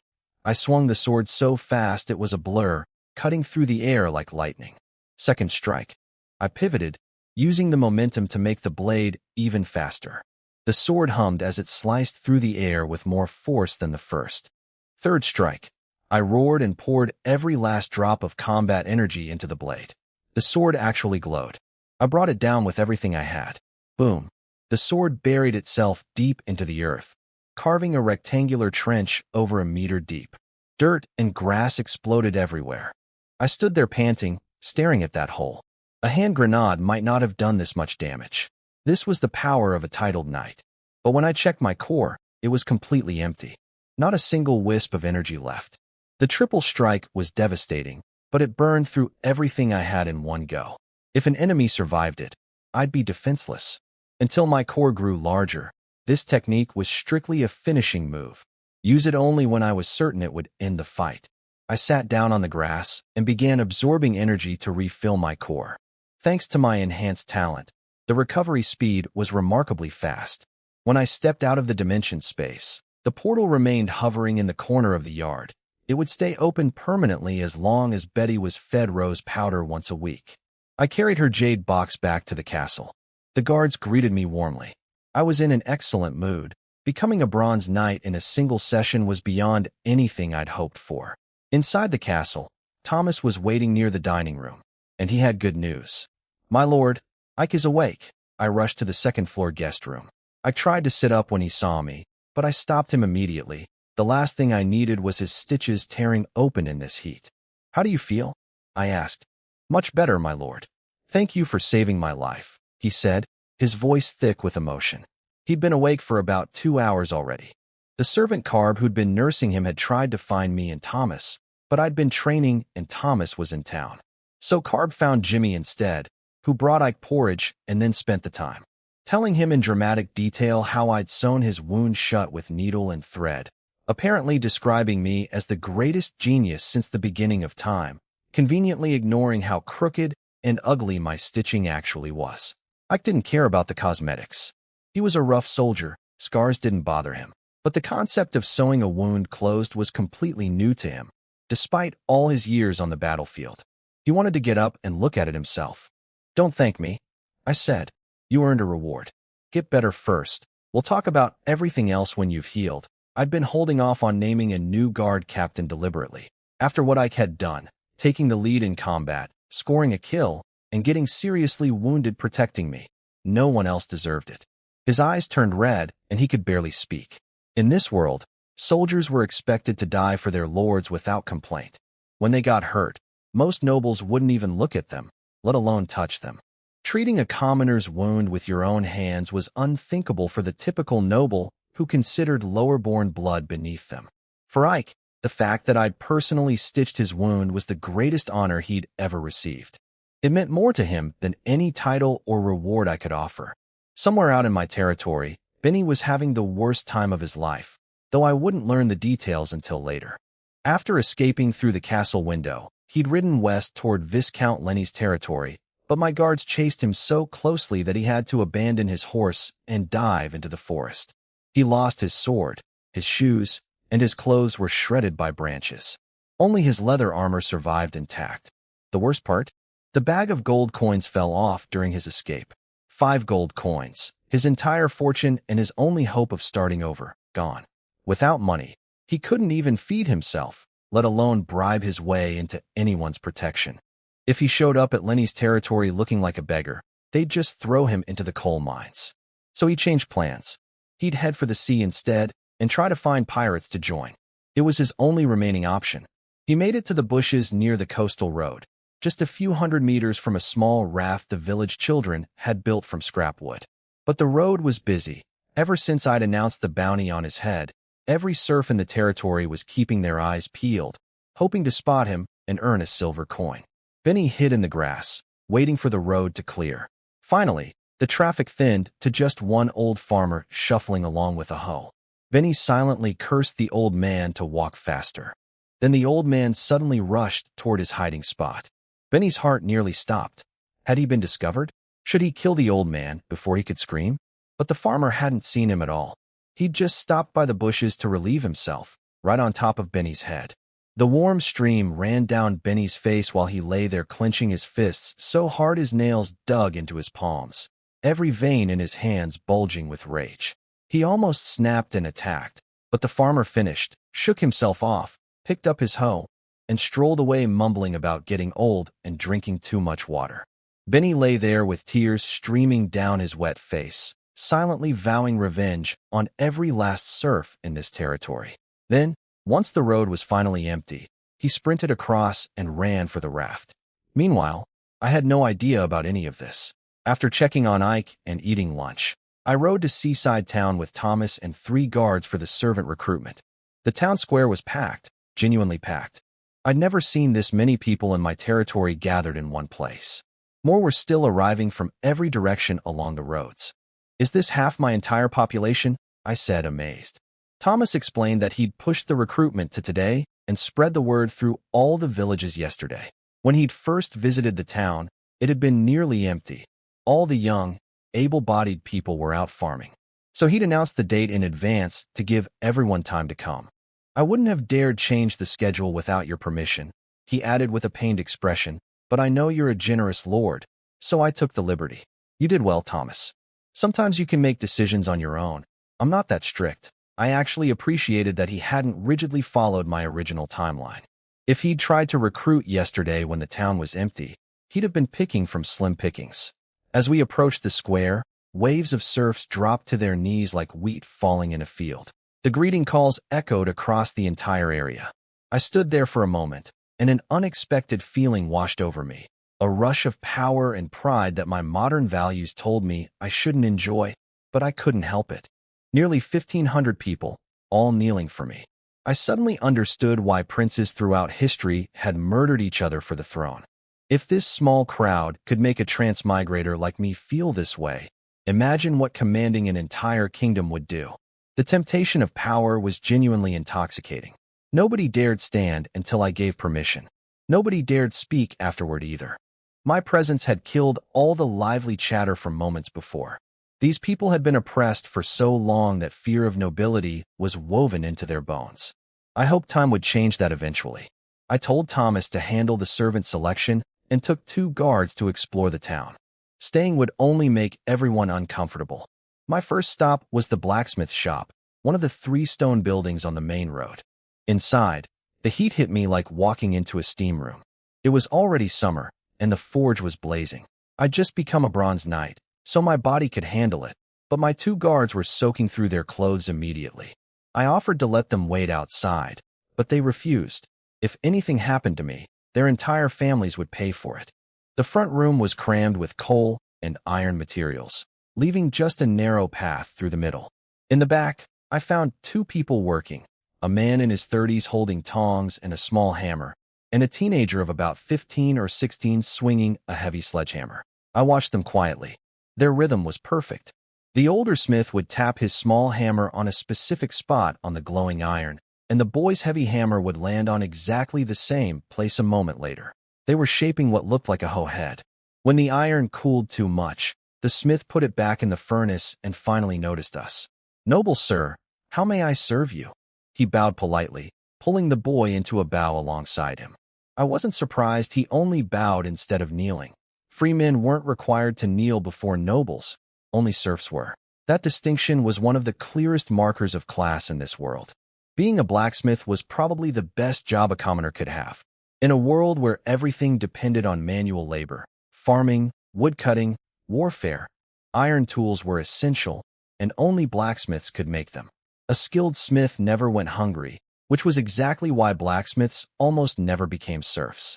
It was the one true iron rice bowl of this world. "I'm just having a look today," I said, "but I'll need some long swords made soon. Can you forge them?" I was worried this remote blacksmith might only know how to make farm tools. Making a proper sword required real skill, getting the right metal mixture for strength, controlling the heat treatment for the right balance of hardness and flexibility. A badly made sword would shatter like glass on first contact. "No problem at all, my lord. They're just a bit pricey." "How many do you need?" The blacksmith answered without a second's hesitation, completely confident. That surprised me. A smith skilled enough to forge quality weapons could work anywhere. Why would someone that talented be stuck in this forgotten corner of the world with barely 2,000 impoverished serfs who probably couldn't afford his services once a year? "You know who I am, right?" I asked directly. I wanted to make sure he wasn't just telling me what I wanted to hear. "If I'm not mistaken, you're Baron Gervis, the new lord of this territory." He smiled calmly, completely unfazed. His composure convinced me more than any words could. If he knew my identity and still claimed he could do the work, either he was genuinely skilled or he had a death wish. Nobody lies to a noble's face about something so easily verified. "My name is Bernard Ironhammer," he said, introducing the muscular teenager beside him as his son Alec. Ironhammer. That name caught my attention. It sounded crude, but it had history. The Old Kingdom's king had once personally bestowed the surname, Ironhammer, on a master blacksmith. the only craftsman ever elevated to nobility. Back then, using that name without authorization could get you killed. The kingdom had since fallen, so I couldn't tell if Bernard was a descendant of that famous family or just someone who'd adopted the name for business reasons. I studied him carefully but couldn't read anything definitive. Either way, I didn't really care. As long as he could do the work and wasn't a criminal, his background was his own business. "I'll order 20 long swords and 20 wooden shields with iron plating," I said. He quoted prices without hesitation.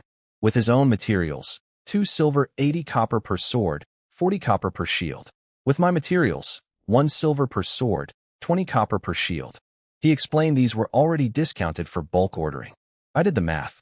Market price for a standard longsword, 130 centimeters, 6 centimeter blade width, crossguard, about 2.8 kilograms, was typically 3 silver coins. Bernard was saving me 20 copper per sword and 10 copper per shield. The man was being fair. "Deal. I'll pay you 30 silver up front now, and the rest when I inspect the finished products. Sound good?" Bernard seemed genuinely surprised when I offered to pay up front. Apparently nobles never did that. They considered it beneath them, and any blacksmith who dared ask for advance payment would get whipped for the insult. But I figured since I'd need these weapons quickly, paying early would keep the work on schedule. No point in making a man buy expensive iron with his own money and then wait for me to reimburse him. "You won't need to thank me," I said.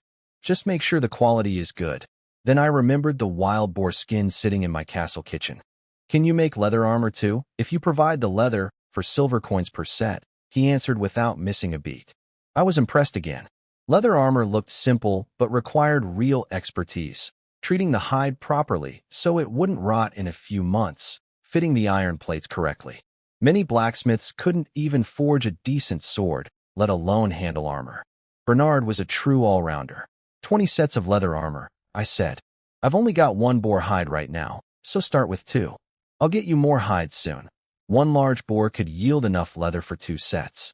I just needed 9 more boars, and in a world where wildlife hadn't been overhunted, that was very doable. We settled on the deal: 20 swords, 20 shields, 20 leather armors. I paid 30 silver coins up front and left the sweltering shop before the heat got to me. Back at the town square, Thomas was in the middle of the servant selection. I didn't stick around. While I was in the blacksmith shop, I had no idea that elsewhere in the town, a small drama was playing out that would matter to me soon. In a crumbling thatched hut somewhere in seaside town, a girl named Anna was crouched by a mud stove, boiling medicine in a cracked clay pot. Her friend Eula was begging her to go to the servant selection. Anna was the only girl in town who could read and write. She'd learned from someone named Brian. She would have been a perfect candidate for a castle maid, but her mother had been bedridden with illness for 3 months, and Anna refused to leave her side. Without a father, Anna was her mother's only caretaker. She'd even quit her job in town to nurse her. Eula pleaded with her, pointing out the obvious. If Anna became a castle maid, her salary could pay someone to care for her mother. She could save up for real medicine from other towns. Staying home meant they'd both starve within days. "But it'll be a month before I get paid," Anna protested. "Who'll look after her until then? You idiot. Once you're a castle maid, people will trust you to pay later. You can owe them." Anna finally relented. She'd been dreaming about the position all night, but had given up for her mother's sake. Now Eula's logic had broken through her fear. She asked Eula to go ahead while she fed her mother the medicine. Eula stayed to help instead, and they hurried together toward the square.